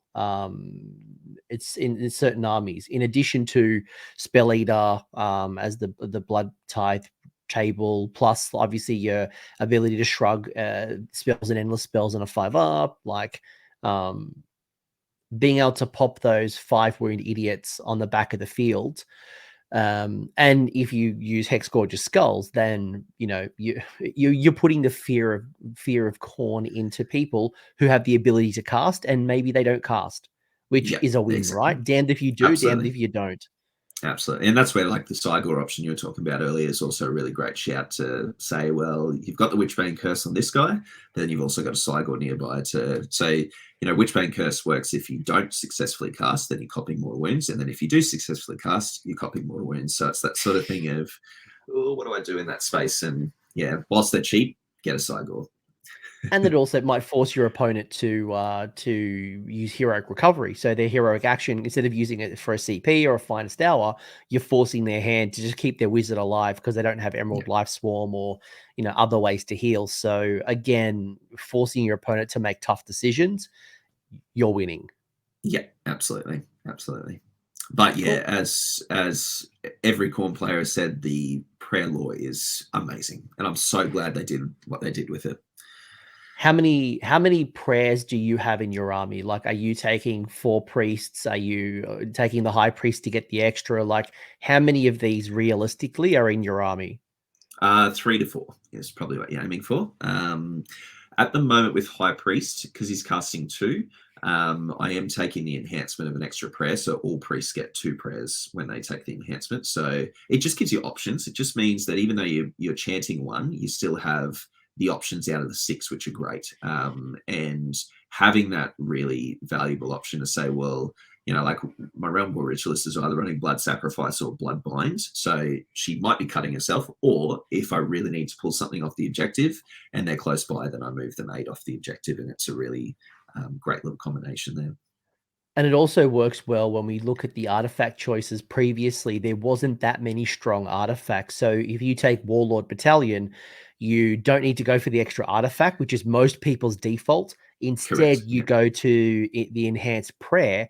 So everyone can't cast 2 or chant 2 prayers, but they will know. So they'll have so much utility. And if that priest that had blood sacrifice is sniped off the board, you've still got another blood sacrifice somewhere else. Or, correct. You know, like, correct. It's just the ultimate, you know, redundancy and utility. So I agree. I like that as a combination, as opposed to getting a 5-up ward artifact because, okay, so what? Yeah, exactly. And I think the thing is that we spoke about the Khorne battalion before, the one with the blood Gore Chosen.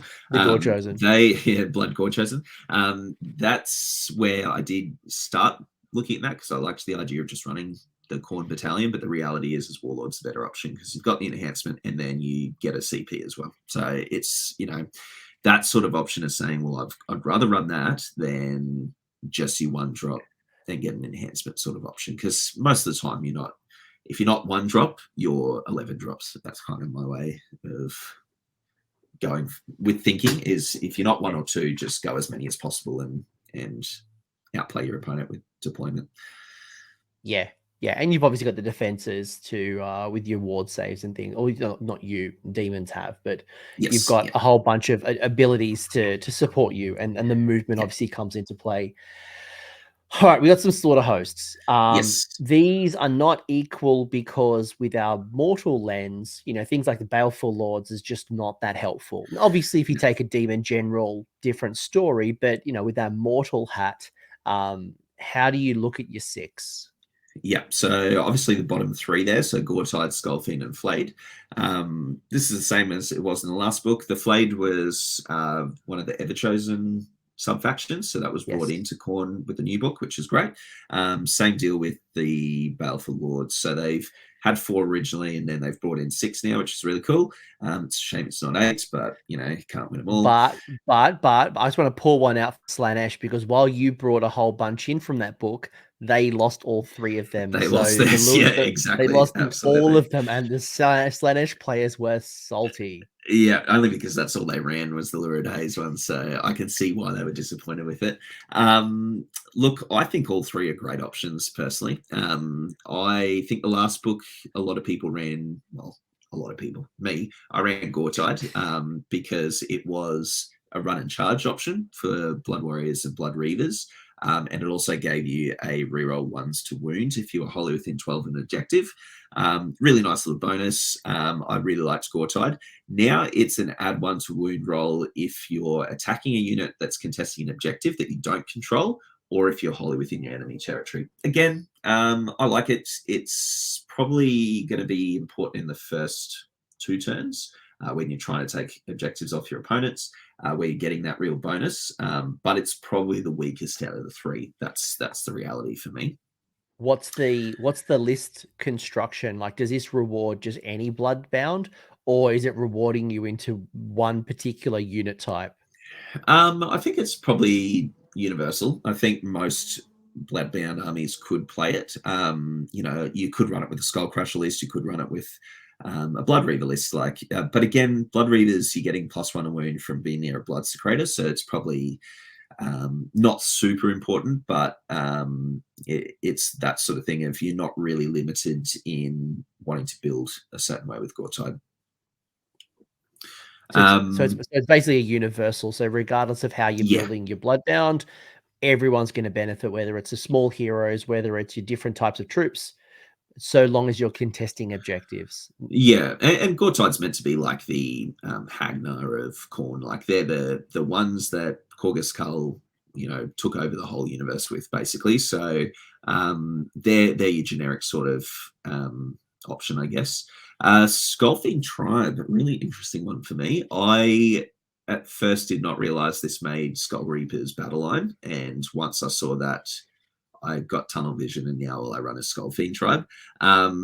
That's not the only reason why, because their little bonus is if you roll an 8+, so it's an unmodified charge as well. So there are a lot of pluses to charge with horns and things like that in Khorne. It still has to be a natural dice roll of 8 or more. You get the strike first ability for that turn, which I think is crazy good, particularly if you're getting multiple charges off. And I guess the idea is that if you get multiple charges off, you're getting a lot of pile-ins before your opponent does. And I've seen that really benefit, particularly in the missions at the moment. A lot of them are mid-table. So you are finding the objectives are middle of the table, so you're getting across the board and getting multi-charges off. If you're running MSU Skull Crushers, it's a really good option as well, because you're getting strike first with multiple units who already are doing mortal wounds on the charge, and then getting some pile-ins and attacks and getting benefits of that as well. So I really like Skullfiend Tribe. It's one of my go-tos, mainly because Skull Reaper's battle line, but that's just me as a personal flavor.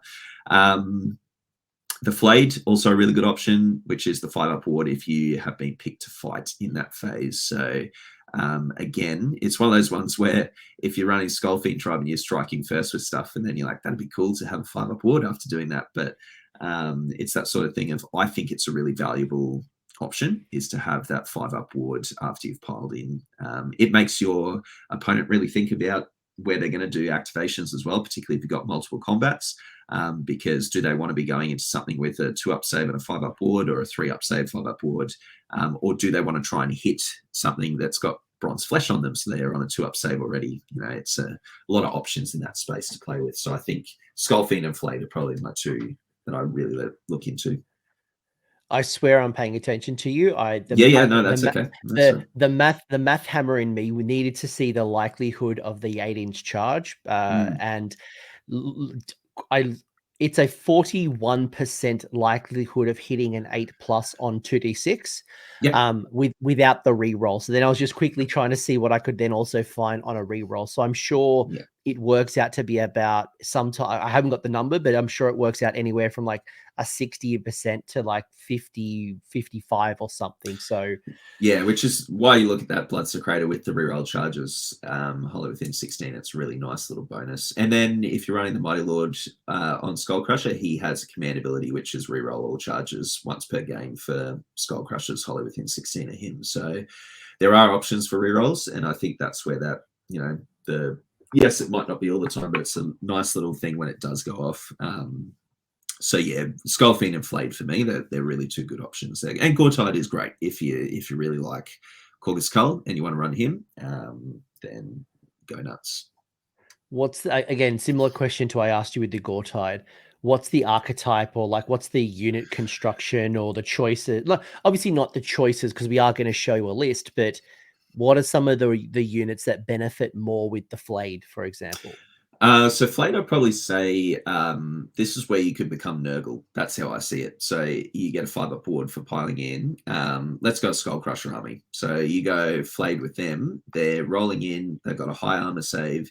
So you're probably not losing a lot of models, even if your opponent's getting a chance to pile in. But if you've got multiple small units in combat, one unit's piling in there on a 2-up, 5-up ward. So then your opponent's going, well, I want to attack that unit. So then you all out defense and they get a 1-up save. So there's lots of playing around with options with the Flayed, and I think Skullcrushers for me leans with the Flayed at the moment, mainly because they can take a hit, but then they become super resilient if they're in that space of using MSU in that sort of manner. Skullfiend, I think you could probably run a Skullcrusher army as well, but then you're also wanting to do probably a mixed arms. But I also like Blood Warrior unit with a 5-up ward after piling in an attack. You can't, that's something to think about as well. So again, it's that sort of thing of, I think both of those sub-factions, you can run some really good mixed arms with that. Is it counterintuitive, though, to have a 5-up ward on like your Blood Warriors or your Blood Reavers who you're buying because they also do mortals on the way out? Yeah, I think probably Blood Reavers, yes. Blood Warriors, I really like them to hang around. I'd prefer them to be getting as many attacks as possible, make him really tanky. 20 models on an objective makes it really, like, your opponent's then putting resources into them. So I've seen in the last few games, a lot of my opponents have had to throw everything into the 20 Blood Warriors. Adding a 5-up ward to that means that they're probably not going to wipe them off the table, and they're really struggling with that bounce back as well with those mortal wounds on the murder roll. Yeah, because your Blood Warriors now went to a 3+ save. So obviously you can put like, your bronze flesh and, all that defense stuff as well. But 3-up save, 5-up ward, if they've been picked to fight, so you're going to have to choose them first. Otherwise your opponent, when they strike you, will get around the 5-up ward. Yeah. That might combine nicely with what's the Galatian veteran one where if a hero strikes, then you can immediately strike with another unit? So yeah, the bodyguard one, I think it's called. Yeah, the battalion bodyguard. Yeah, that could be a little combination. But either way, like if you want to be tapping into the 5-up, you're going to have to be picked. Okay, I think we get the point, right? Like Blood Reavers, probably not so beneficial. Yep. Blood Warriors and your Skull Crushers, absolutely. Yeah, yeah. And I think the other thing that's I haven't spoken about with Blood Warriors is if you run the Gore Fists on them, they're getting a natural 6 on their save, gives a mortal wound to you as well. So it's just mortal wounds back to you for wanting to attack. And so it makes your opponent think twice about attacking you if they're on a 5-up ward, 2-up save, 6s of mortals. Then when they die, 2 rolls for a 5+2 mortals. Like it can stack up pretty nicely with Blood Warriors. I've seen a lot of opponents quite deflated after a combat phase with Blood Warriors, which is good. But just to call out, the Blood Warriors did lose the fight on death. So if you did use them in the past, they used so you don't get to double dip on mortals on the way out and fighting. It's now just imagine that. Like that would be brutal. What a time to be alive. That'd be amazing. Oh my gosh. You've got so I'm not going to talk about the Gore Chosen because we have acknowledged that there is no world that we're running the Gore Chosen right now. Maybe if a bunch of these heroes, let's say the Aspiring Deathbringer was a hero but not a leader, like they have in Fire Slayers, maybe I'm now considering this. But while they're all leader choices, probably, and if I'm running maybe like a 3K or 5K army, like I'm having fun with my mate. Yeah, but otherwise at a 2K tournament, probably not. Yeah, you're not going to see it. No. Yeah. Grand strats. No, cool. I think we both agree. Yeah. Grand strats, I think probably the only one that you'll see is Bring Me a Worthy Skull. It's probably the only one that I think would be available. Disciples of Carnage, I haven't got full battle tactics from Khorne yet. I hate those. I hate every book that has this type of rule because it just restricts you from a general's handbook. And I don't know if they're setting up a world where there's no battle tactics and grand strategies in general's handbooks. But right now, I hate the restriction in competitive play because I don't want to get to a point where it's like I failed my grand strategy because I had to do Desecrate because it was my only option. And I've now lost 3 points. Correct. Yeah. And I think that's the thing is it really restricts you. The other two, like the Blood Legion's March, you have to summon every turn after the second. And again, we spoke about before. After the first. So from the second. Yeah, so sorry. Second, third, from the fourth, second. So it's 4 summons you need to do. Correct. And it means you're wasting a Blood Tithe on summons as opposed to the bonuses of Blood Tithe, unless you're generating 6 a turn somehow, like some madman. But you never know. Same thing with Reap the Blood Tithe. I'm using Murderlust pretty much every turn in my opponent's and yours. So, it's that one saying that you're not going to use the same Blood Tithe award twice. Like it's just very unrealistic. It restricts you again. So I'd say that's why Bring Me a Worthy Skull is probably the only option on that in that space there. Yeah, and it's I would agree. Cool. It's fun, but it's again that idea of saying I've got to try and kill your general and then yours stay alive. It's a tough one. Yeah, I mean, if you take the Bloodthirster as a general, then it makes it a bit easier. But yeah, when you're dealing with reduced, I mean, even the Mighty Lord of Khorne, like that might be okay. But again, you're setting yourself up for a tough grand strat. Yeah, and if you can't reach your opponent's hero that they pick, then it becomes really difficult as well. Like, can you pull down an Archaon? Can you pull down a Teclis with his 5-up bubble or his ward? Becomes difficult. Yeah, absolutely. What about your battle tactics? Where do you stand? And we don't have to go through each of them, but maybe the question I have for you is, how do you rank them? Is it sorry, not how do you rank them? Like, how do you rank the overall battle tactics? Are they good, achievable? Are they hot garbage, somewhere in the middle? And are there ones that you use more than others, or certain situations that come up more often? Yeah, I think they're very achievable. I don't think they're an awful option. I think you have to pick the order really carefully in how you do it. So, for example, like the Skull Altar, where you place that is something to consider as well, because there is the battle tactics pick a unit within 8 of your Skull Altar. Really cool one, because they might want to try and deny you summoning late game. So, it's an option if they've got a shitty unit sitting there that you can try and take it off. The Wizard Hero, not a bad one. Slay the Sorcerer, always not a bad one there. Trial of Skulls, you really hope you've got a hitty unit to do that, but I do like that one. So you have to just kill eight or more enemy models with that unit. So it's a nice little bonus one to have. But again, sometimes your opponent knows that, so they'll redeploy to try and avoid that unit, or they just all out defense and you can't get through what they need to, but a unit of Skull Reapers usually gets that for me, which is really nice. I really like the No Cowards Among Us one for a late game. If your opponent doesn't have CP and can't redeploy, you can get your whole army within 8 of enemy units. I've used that one really late game in a couple of clutch moments just to get my 4 models left on the table just all surrounded one model, and that gets me the battle tactic for what I needed, which was really nice. And again, the same thing with the Battlefield Runs Red is a nice one, but 4 or more units being destroyed is pretty tough. It's a tough one to get with mortals, I think.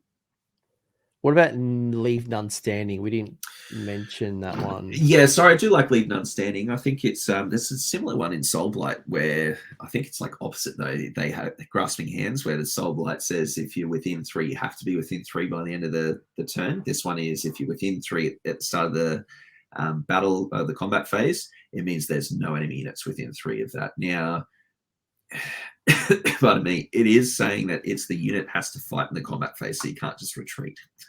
So they did really clarify that you don't just retreat out and be like, cool, I got the battle tactic, because it's not going to retreat that way. But it doesn't say that it has to be your unit killing that unit though. So that's a nice little bonus there. So they just have to start within combat, then get out of combat because the unit's dead, not because they've retreated. Correct. Yeah. Yeah. Which is very likely, it's very achievable. Yeah. Yeah. Exactly. Yeah. So I think they're achievable. They're obviously the GHB has some options in there that you want to run, whether it's eye for an eye or even just a couple of Gleason Champions ones. Yeah, correct. Yeah. So I think they're great for if you're running short and you need to get creative. And that's what I like is they are very themey. They're like super themey. Kill a wizard, kill stuff in combat, kill something near the skull. Also, like it all makes sense to me. There's nothing there that's like, become a wizard, or it's not a Fire Slayers where you have chant 3 prayers for a turn or whatever it is. I like it. I think they're really well designed. I will say there's one really big benefit to me versus some of the other battle tomes I've previewed, and that is it's not restricted to demons or Bloodbound.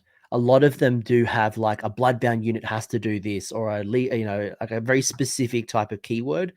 Yours is just Blades of Khorne, so it opens you to both sides, and that's really flexible. That's incredibly flexible compared to some of the other books. Skaven's looking at you, hating your guts because it's all tied to like Master Clan. You're like, oh, man, like, there's a clan rat hot garbage. Yeah, absolutely. No, I get that. Before we get into your list, and people who are listening, I'm sure hopefully you got a lot of value from this discussion so far. You have a new unit, which is the Realm Gore Ritualist. I'm sure by now you've looked at the War Scroll. Maybe you've picked up the model. It's amazing how many people I've spoken to. Like, yeah, I love this guy. I'm like, it's a chick. Like, look at the legs. Yeah. Look at the legs. It's definitely a woman. Like, it's and I love it. And I can't wait to see people. Like, I've seen some really cool kits so far. But talk to me about this particular model. And do you like it? Do you run it? Do you run multiples of it because it isn't a unique hero? And how do you think about it? Because obviously when I talk to Gareth's like, this is a great model, but because I don't run Bloodbound, I lose the Desecrating Blood runes. Like the value isn't quite there for me. So not to say he didn't like it. He was just like, I'm only getting X amount of benefit from it. But you as a mortal player, you get my point.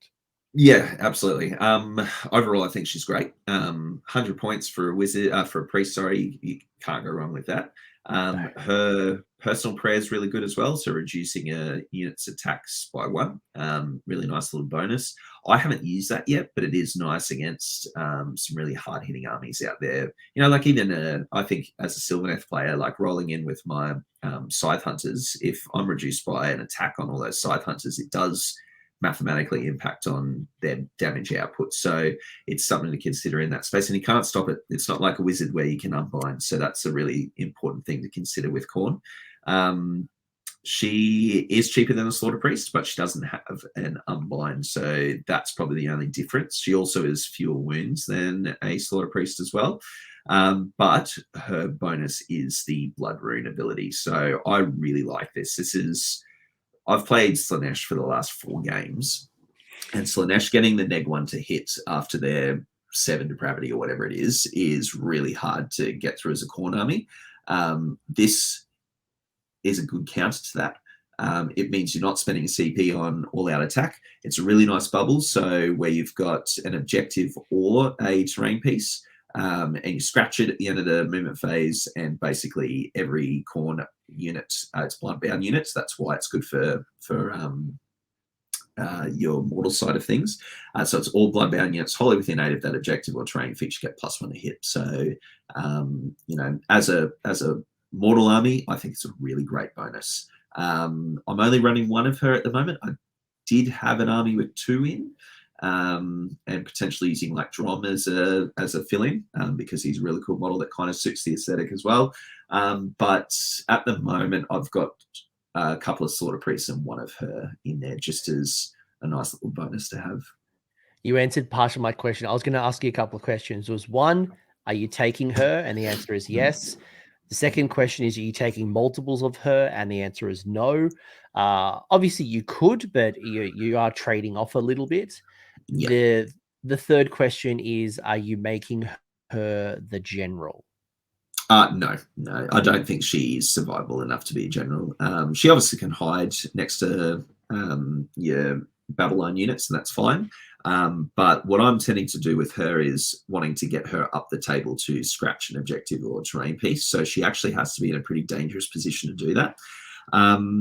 She surprisingly hits like a freight train with her combat. So it's one of those weird attacks where it's 1 attack 3s and 3s, but it's Rend 2 damage D6. And it really throws you when you're, like I'm reading the card out and I'm saying to my opponent, okay, let's, 1 attack. Maybe she's near Wrathmongers. Okay, 2 attacks. Maybe the Bloodsecrators drop the banner and she's near Wrathmongers. That's 3 attacks at Rend 2 damage D6. She's usually near the objective or terrain that she's scratched. Correct. So she's sitting on 2s. So, it kind of pays off really nicely. And it's one of those things where I've been really surprised with her going, oh, here's 3d6 damage rolling out at a unit. And for me, it's a nice surprise. It's probably not something that I lean into all the time, but it is one of those things where you go, hey, that's pretty cool. Nothing to complain about in that space.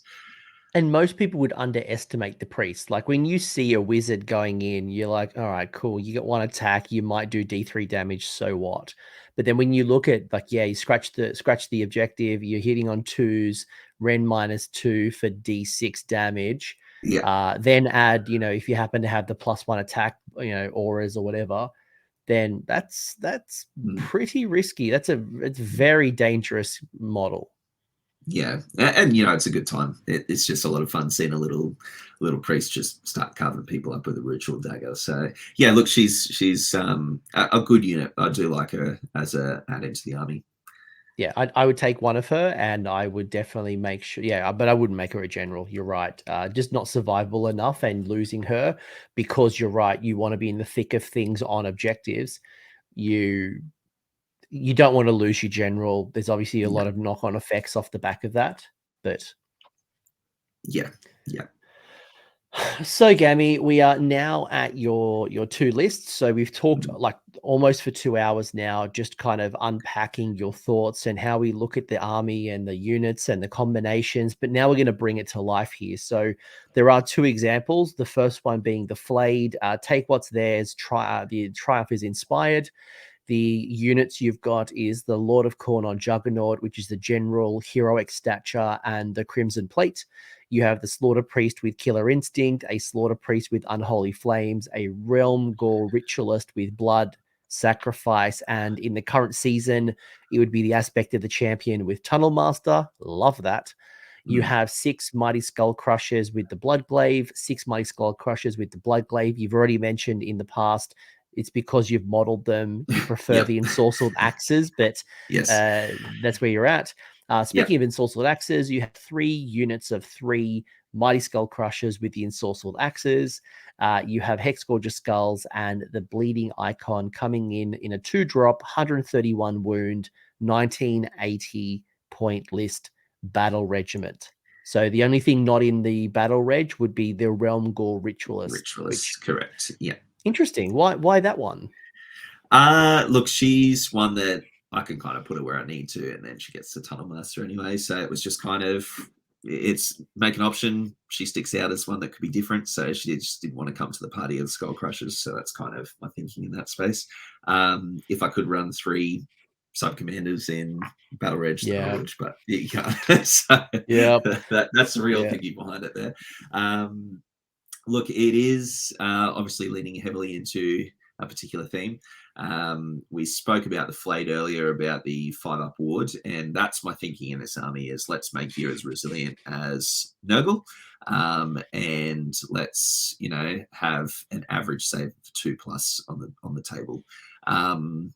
If I start with my general, obviously it has to be the Lord of Khorne to unlock Battletome for Skull Crushers.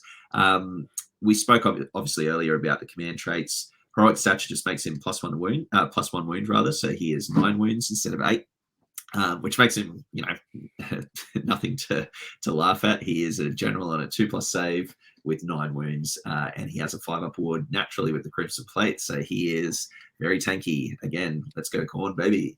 It's a good time. Then we've got the 3 priests. Obviously, we were talking before about the role that priests play. Killer Instinct for the extra move, Unholy Flames for extra rend, and Blood Sacrifice for a blood tithe. What I'd end up doing with the Realm Gore Ritualist is she's most likely cutting herself or one of the Slaughter Priests, just because the mortal wounds into Skull Crushers, not bad, but there's no way of healing them, so I don't really want to be doing that, and I can get some heroic actions of heals if I need to and cutting myself.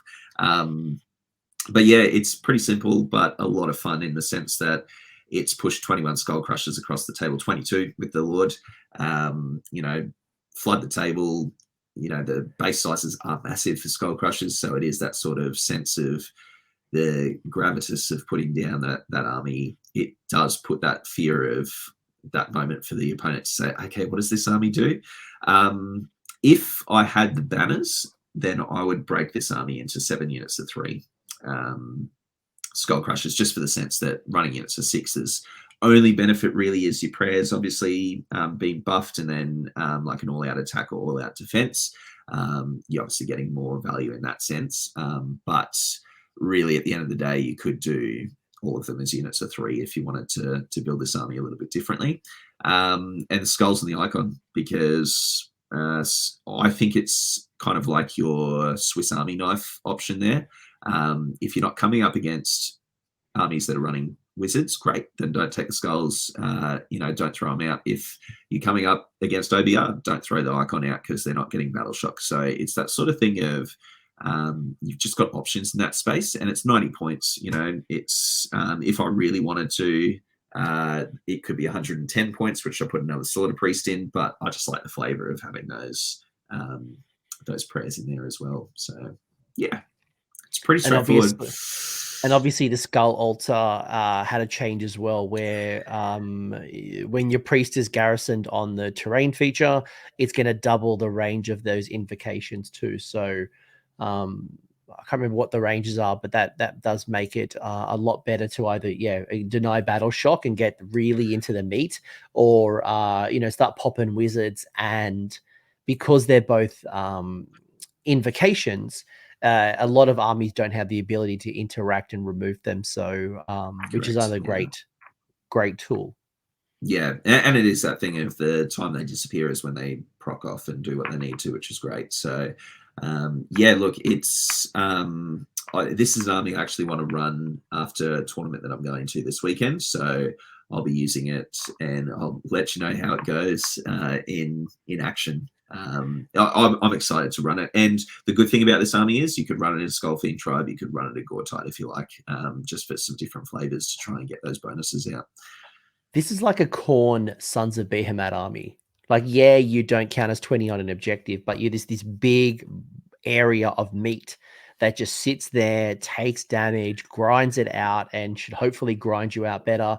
And as Gammie's already mentioned as well, if you wanted to not run the Juggy Khorne as the general, you just pick someone else, and you'd have to drop 3 of those Skull Crushers and make it 3 Blood Warriors. No, not Blood Warriors. Blood Reavers. Blood Reavers. Blood Reavers. Yep. 3 units of Blood Reavers, and you're now battle line compliant. Correct. And it is one of those things where I considered even dropping the Hex Squadron Skulls and Icon and chucking in a Blood Secretor, and he just sits at the back of the table and once per game drops his standard and everyone gets an extra attack. It's just some different ways to play it. But the interesting thing about this army is because they're 5-wound models, they all count as 2 models each. So it's actually 42 models on the table, essentially, is a good way of thinking about it. So, a lot of armies don't start with that many models, just base. And so let alone having a 2-up save and a 5-up ward. So, yeah, it's a 2-drop. So you're in that good range of potentially getting who gets to go first and second. And, if you're going first against this army, what do? Like, do you sit on objectives and push screens up and hope for the best, but then you give me Blood Tithe to then move into range and have a great time? The only thing that's obviously the weakness is that the Galician veteran or champions are just sitting out, waving because there's 3 dudes on foot saying we'll catch up later whilst the whole army rushes ahead, sort of thing. But yeah, it's a lot of fun. Let's be real. How many opponents are going to go for those Slaughter Priests when there is like 20 Mighty Skull Crushers coming for my face? Correct. So yeah, look, it's one of those armies where if you like one war scroll, great, good on you. So it's but again, comes from a place of what I originally collected Khorne from, and it's a good time that you can actually run it as an army again, which is really cool. Yeah, and it's obviously, like, we're not saying here that this is the list. And we've already talked a couple of examples where you might drop some of these heroes or drop the 6 Mighty Skull Crushers, put in Scarbrand, bring some offense to the party, or, do some things. But it's just an example of how you brought a Mighty Skull Crusher list to life. The other list being a little bit different. It's not just Mighty Skull Crushers again. This is a Skull Fiend tribe. So we've got a Slaughter Priest, which is a general, High Priest of Khorne for the extra prayer. You've gone in with a Warlord Battalion for extra prayers. So you'll notice there, folks, and this has happened to me in the past, like, how does this person get 2 spells?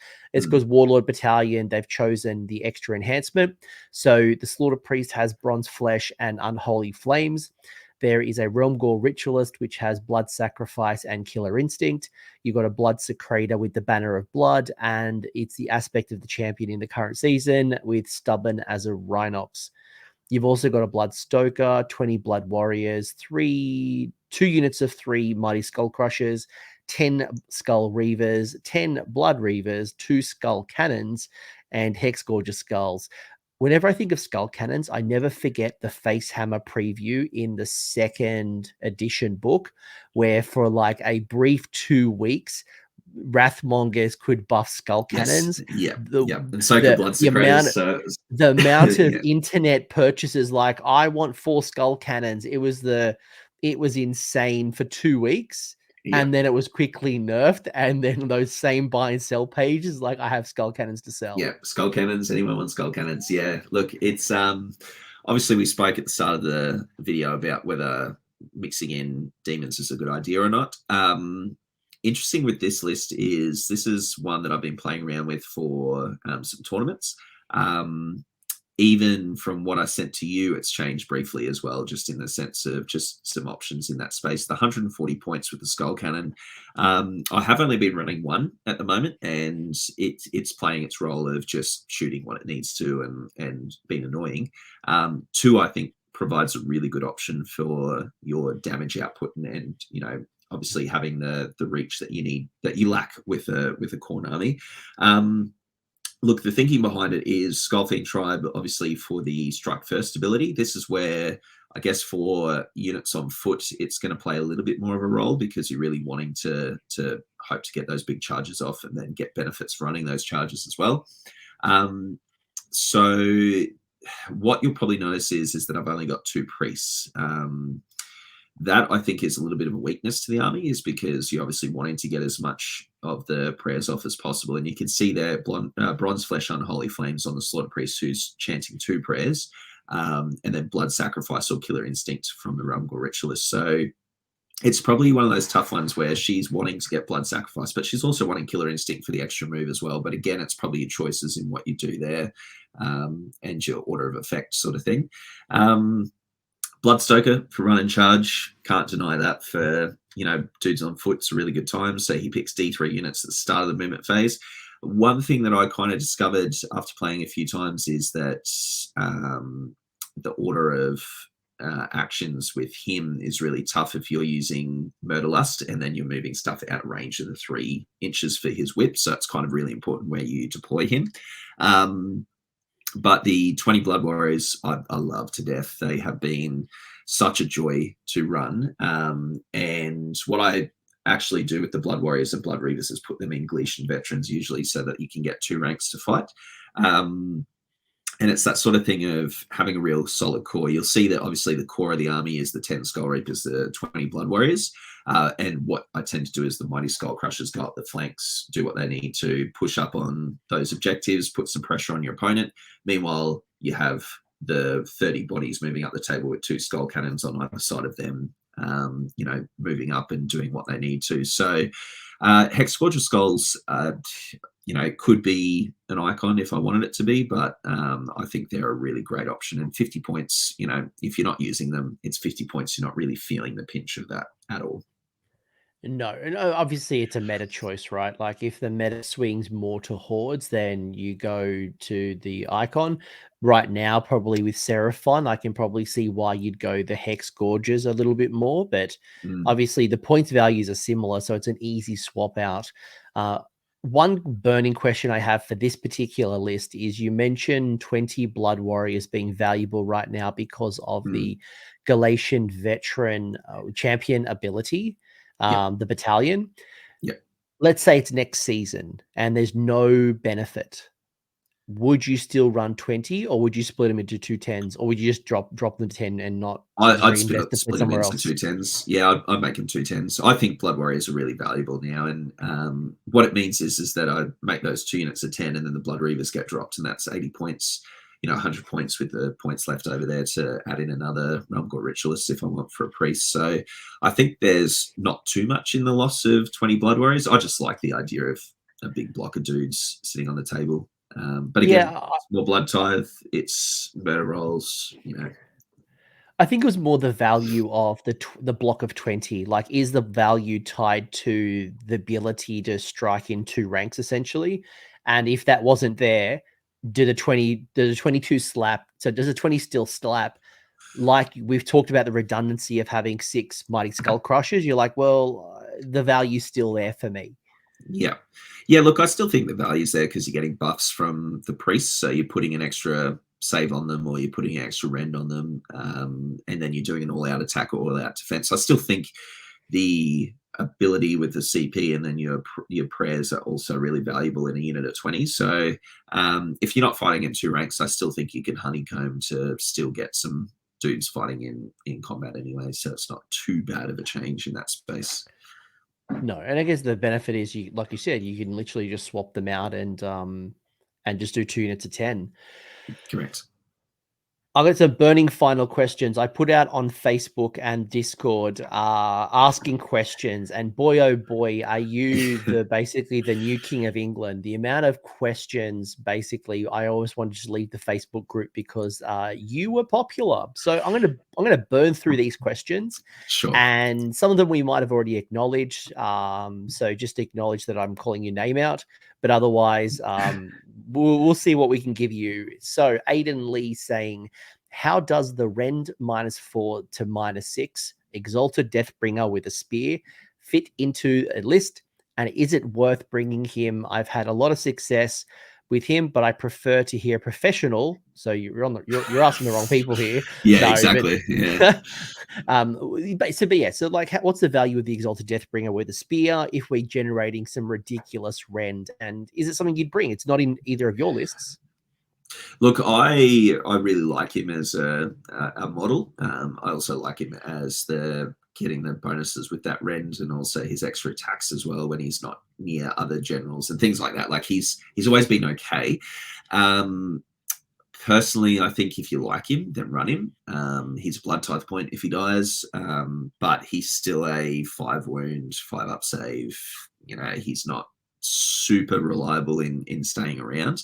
But he's also a cool little model to just pinwheel up and hit something with a Ren 4, Ren 6 attack. So, you know, he's one of those things where people go, oh, what does that do? But he's probably not worth being in every list. But if you've got points to spare, then great, chuck him in. Otherwise, put 10 Blood Reavers in. That's my advice.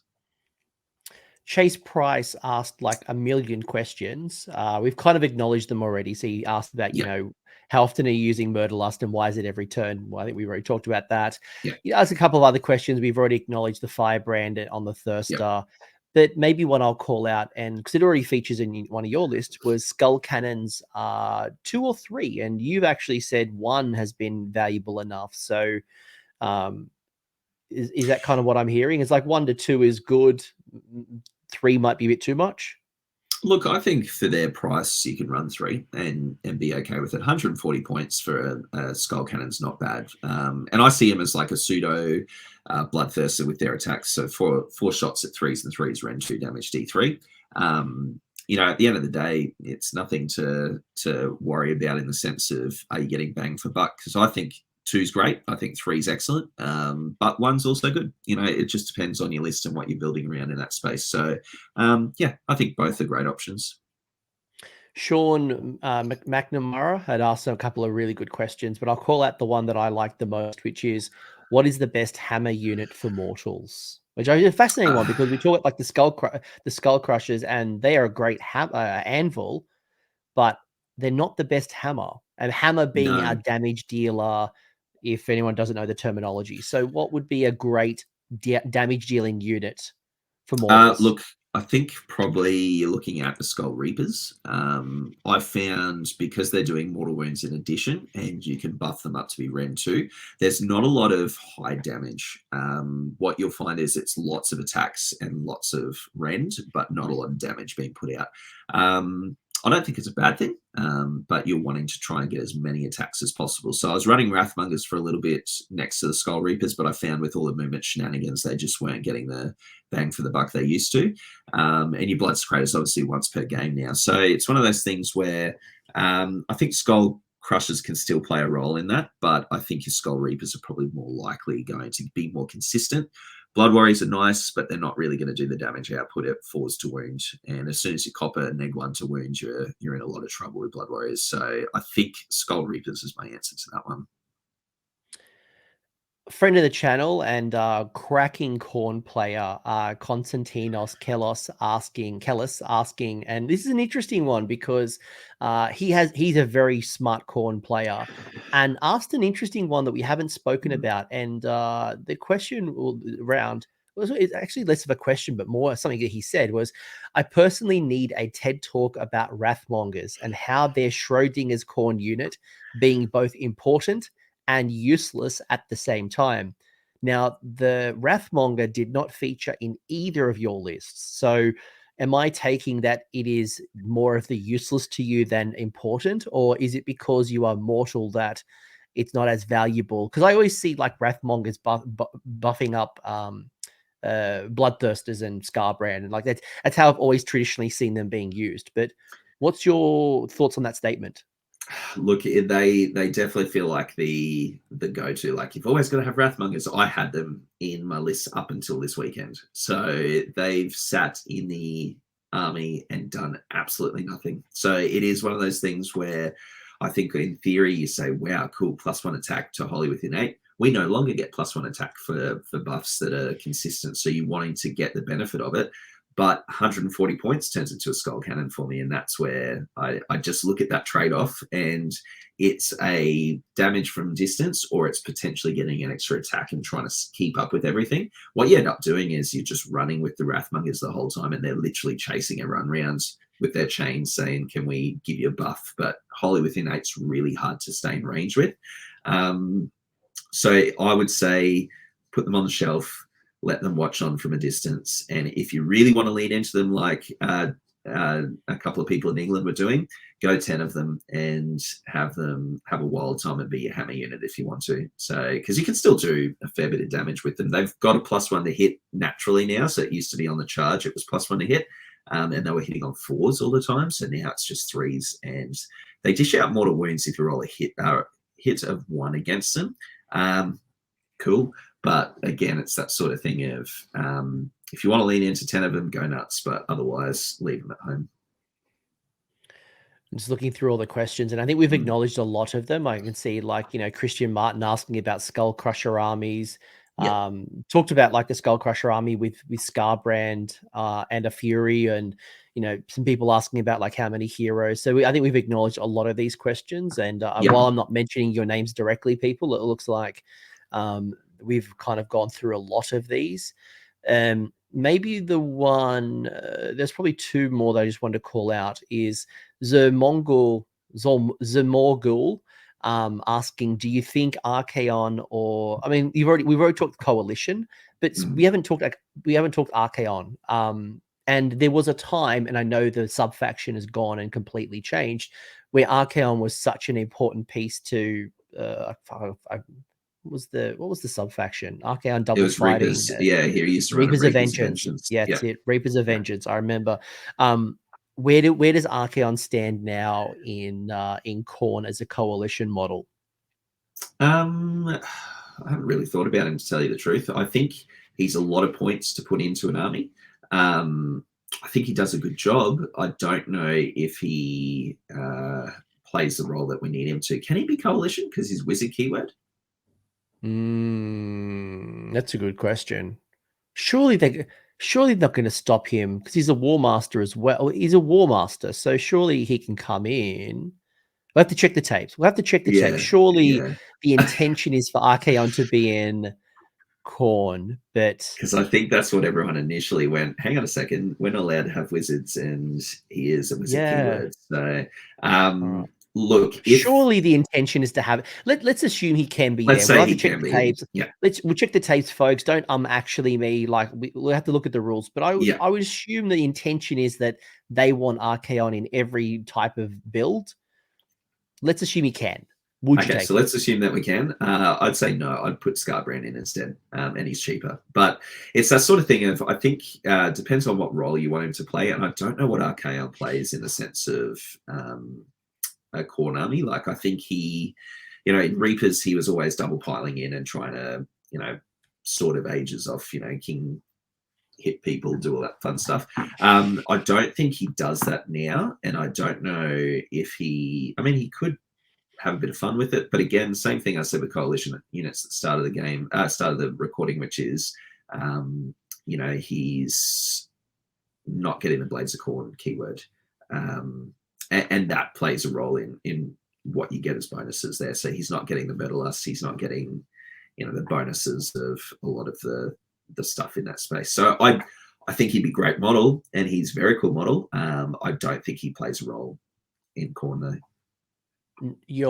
It's like half your army, and if you want to run him, it's awesome. Run your army, cool, absolutely. Yeah, but talking to a tournament and wanting to do well competitively, you're really sacrificing half your allegiance abilities, and to get the blood type, you're really relying on the generation from killing your enemy.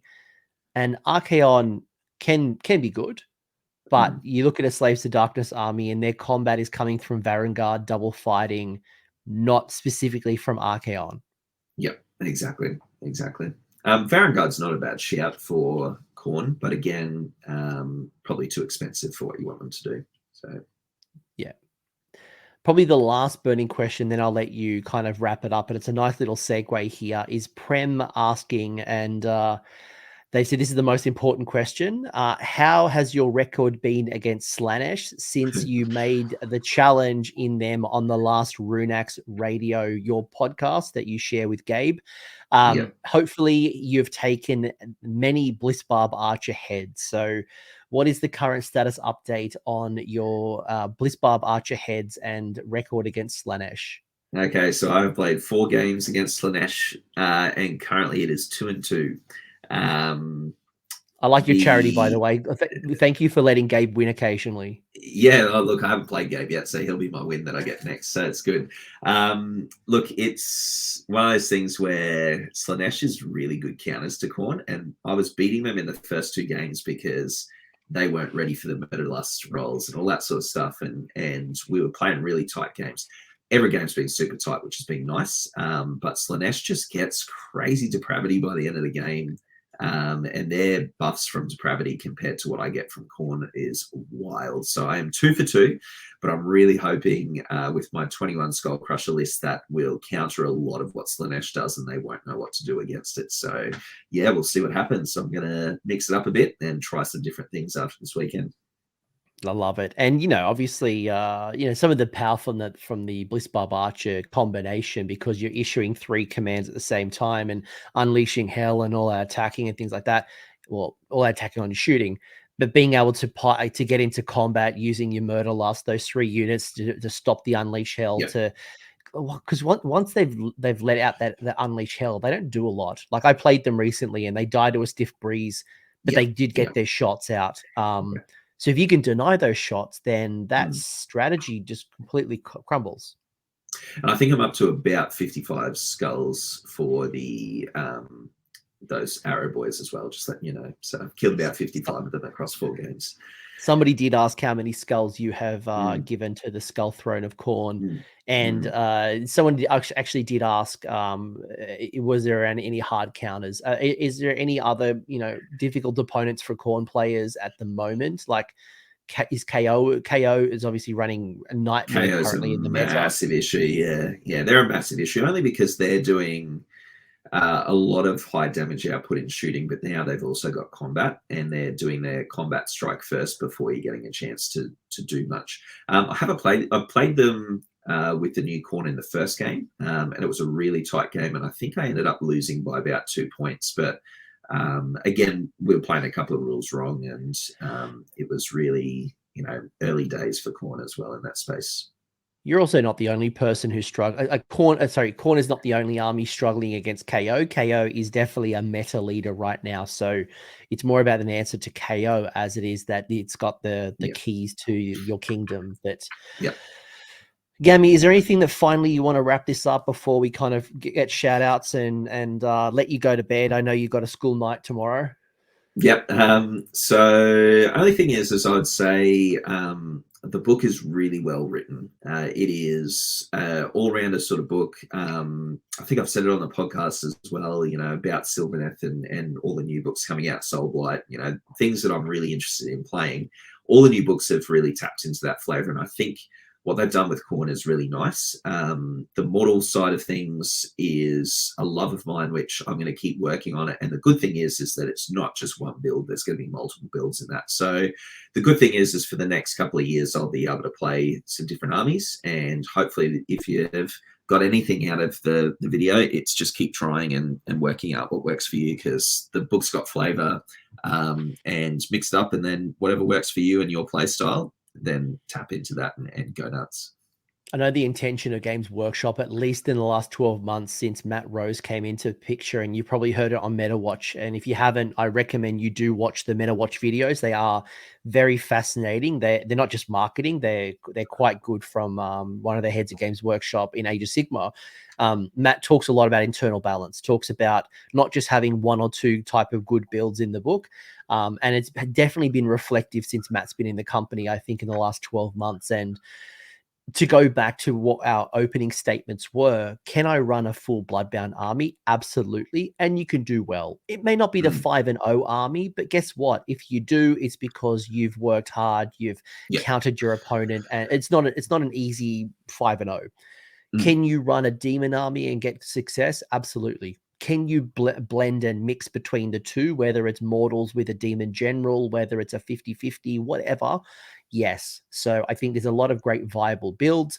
It's obviously going to come down to your practice, your implementation. Yeah, your grand strategies might not be the best options. You've got plenty of great battle tactics. You have a lot of tools to respond to the meta and respond to the battle plans as they evolve.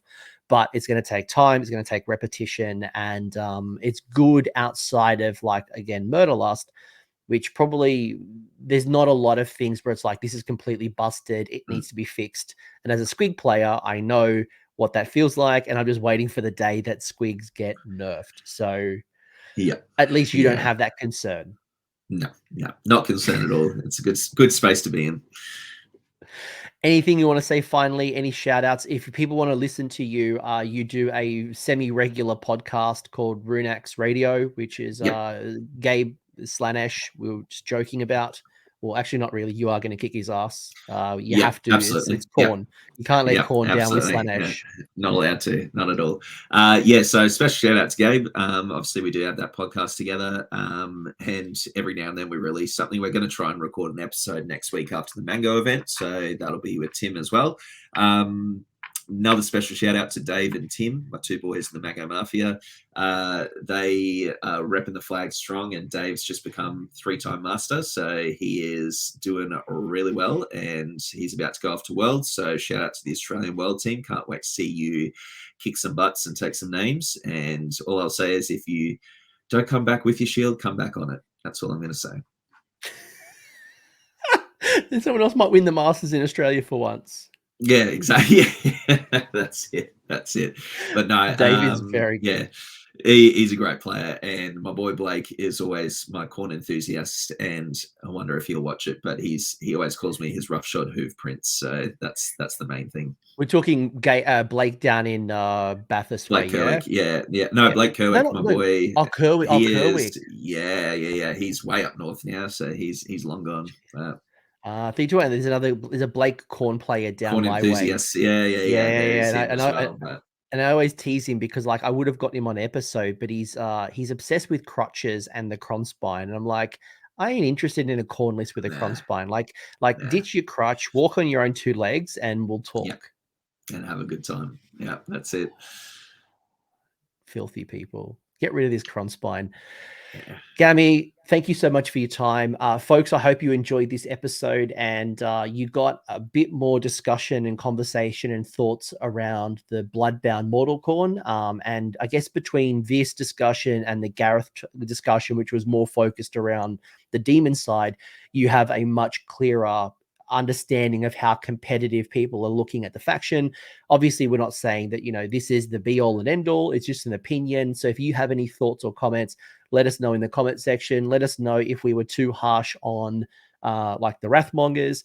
If you're like me and you are obsessed with Valkyr and you're going to find a way to make Valkyr work, let us know. Curious to hear, because that's how we all learn, right? We learn because we share ideas and our experiences, and who knows, maybe there is a day where Corkerath are the meta again. There was one time.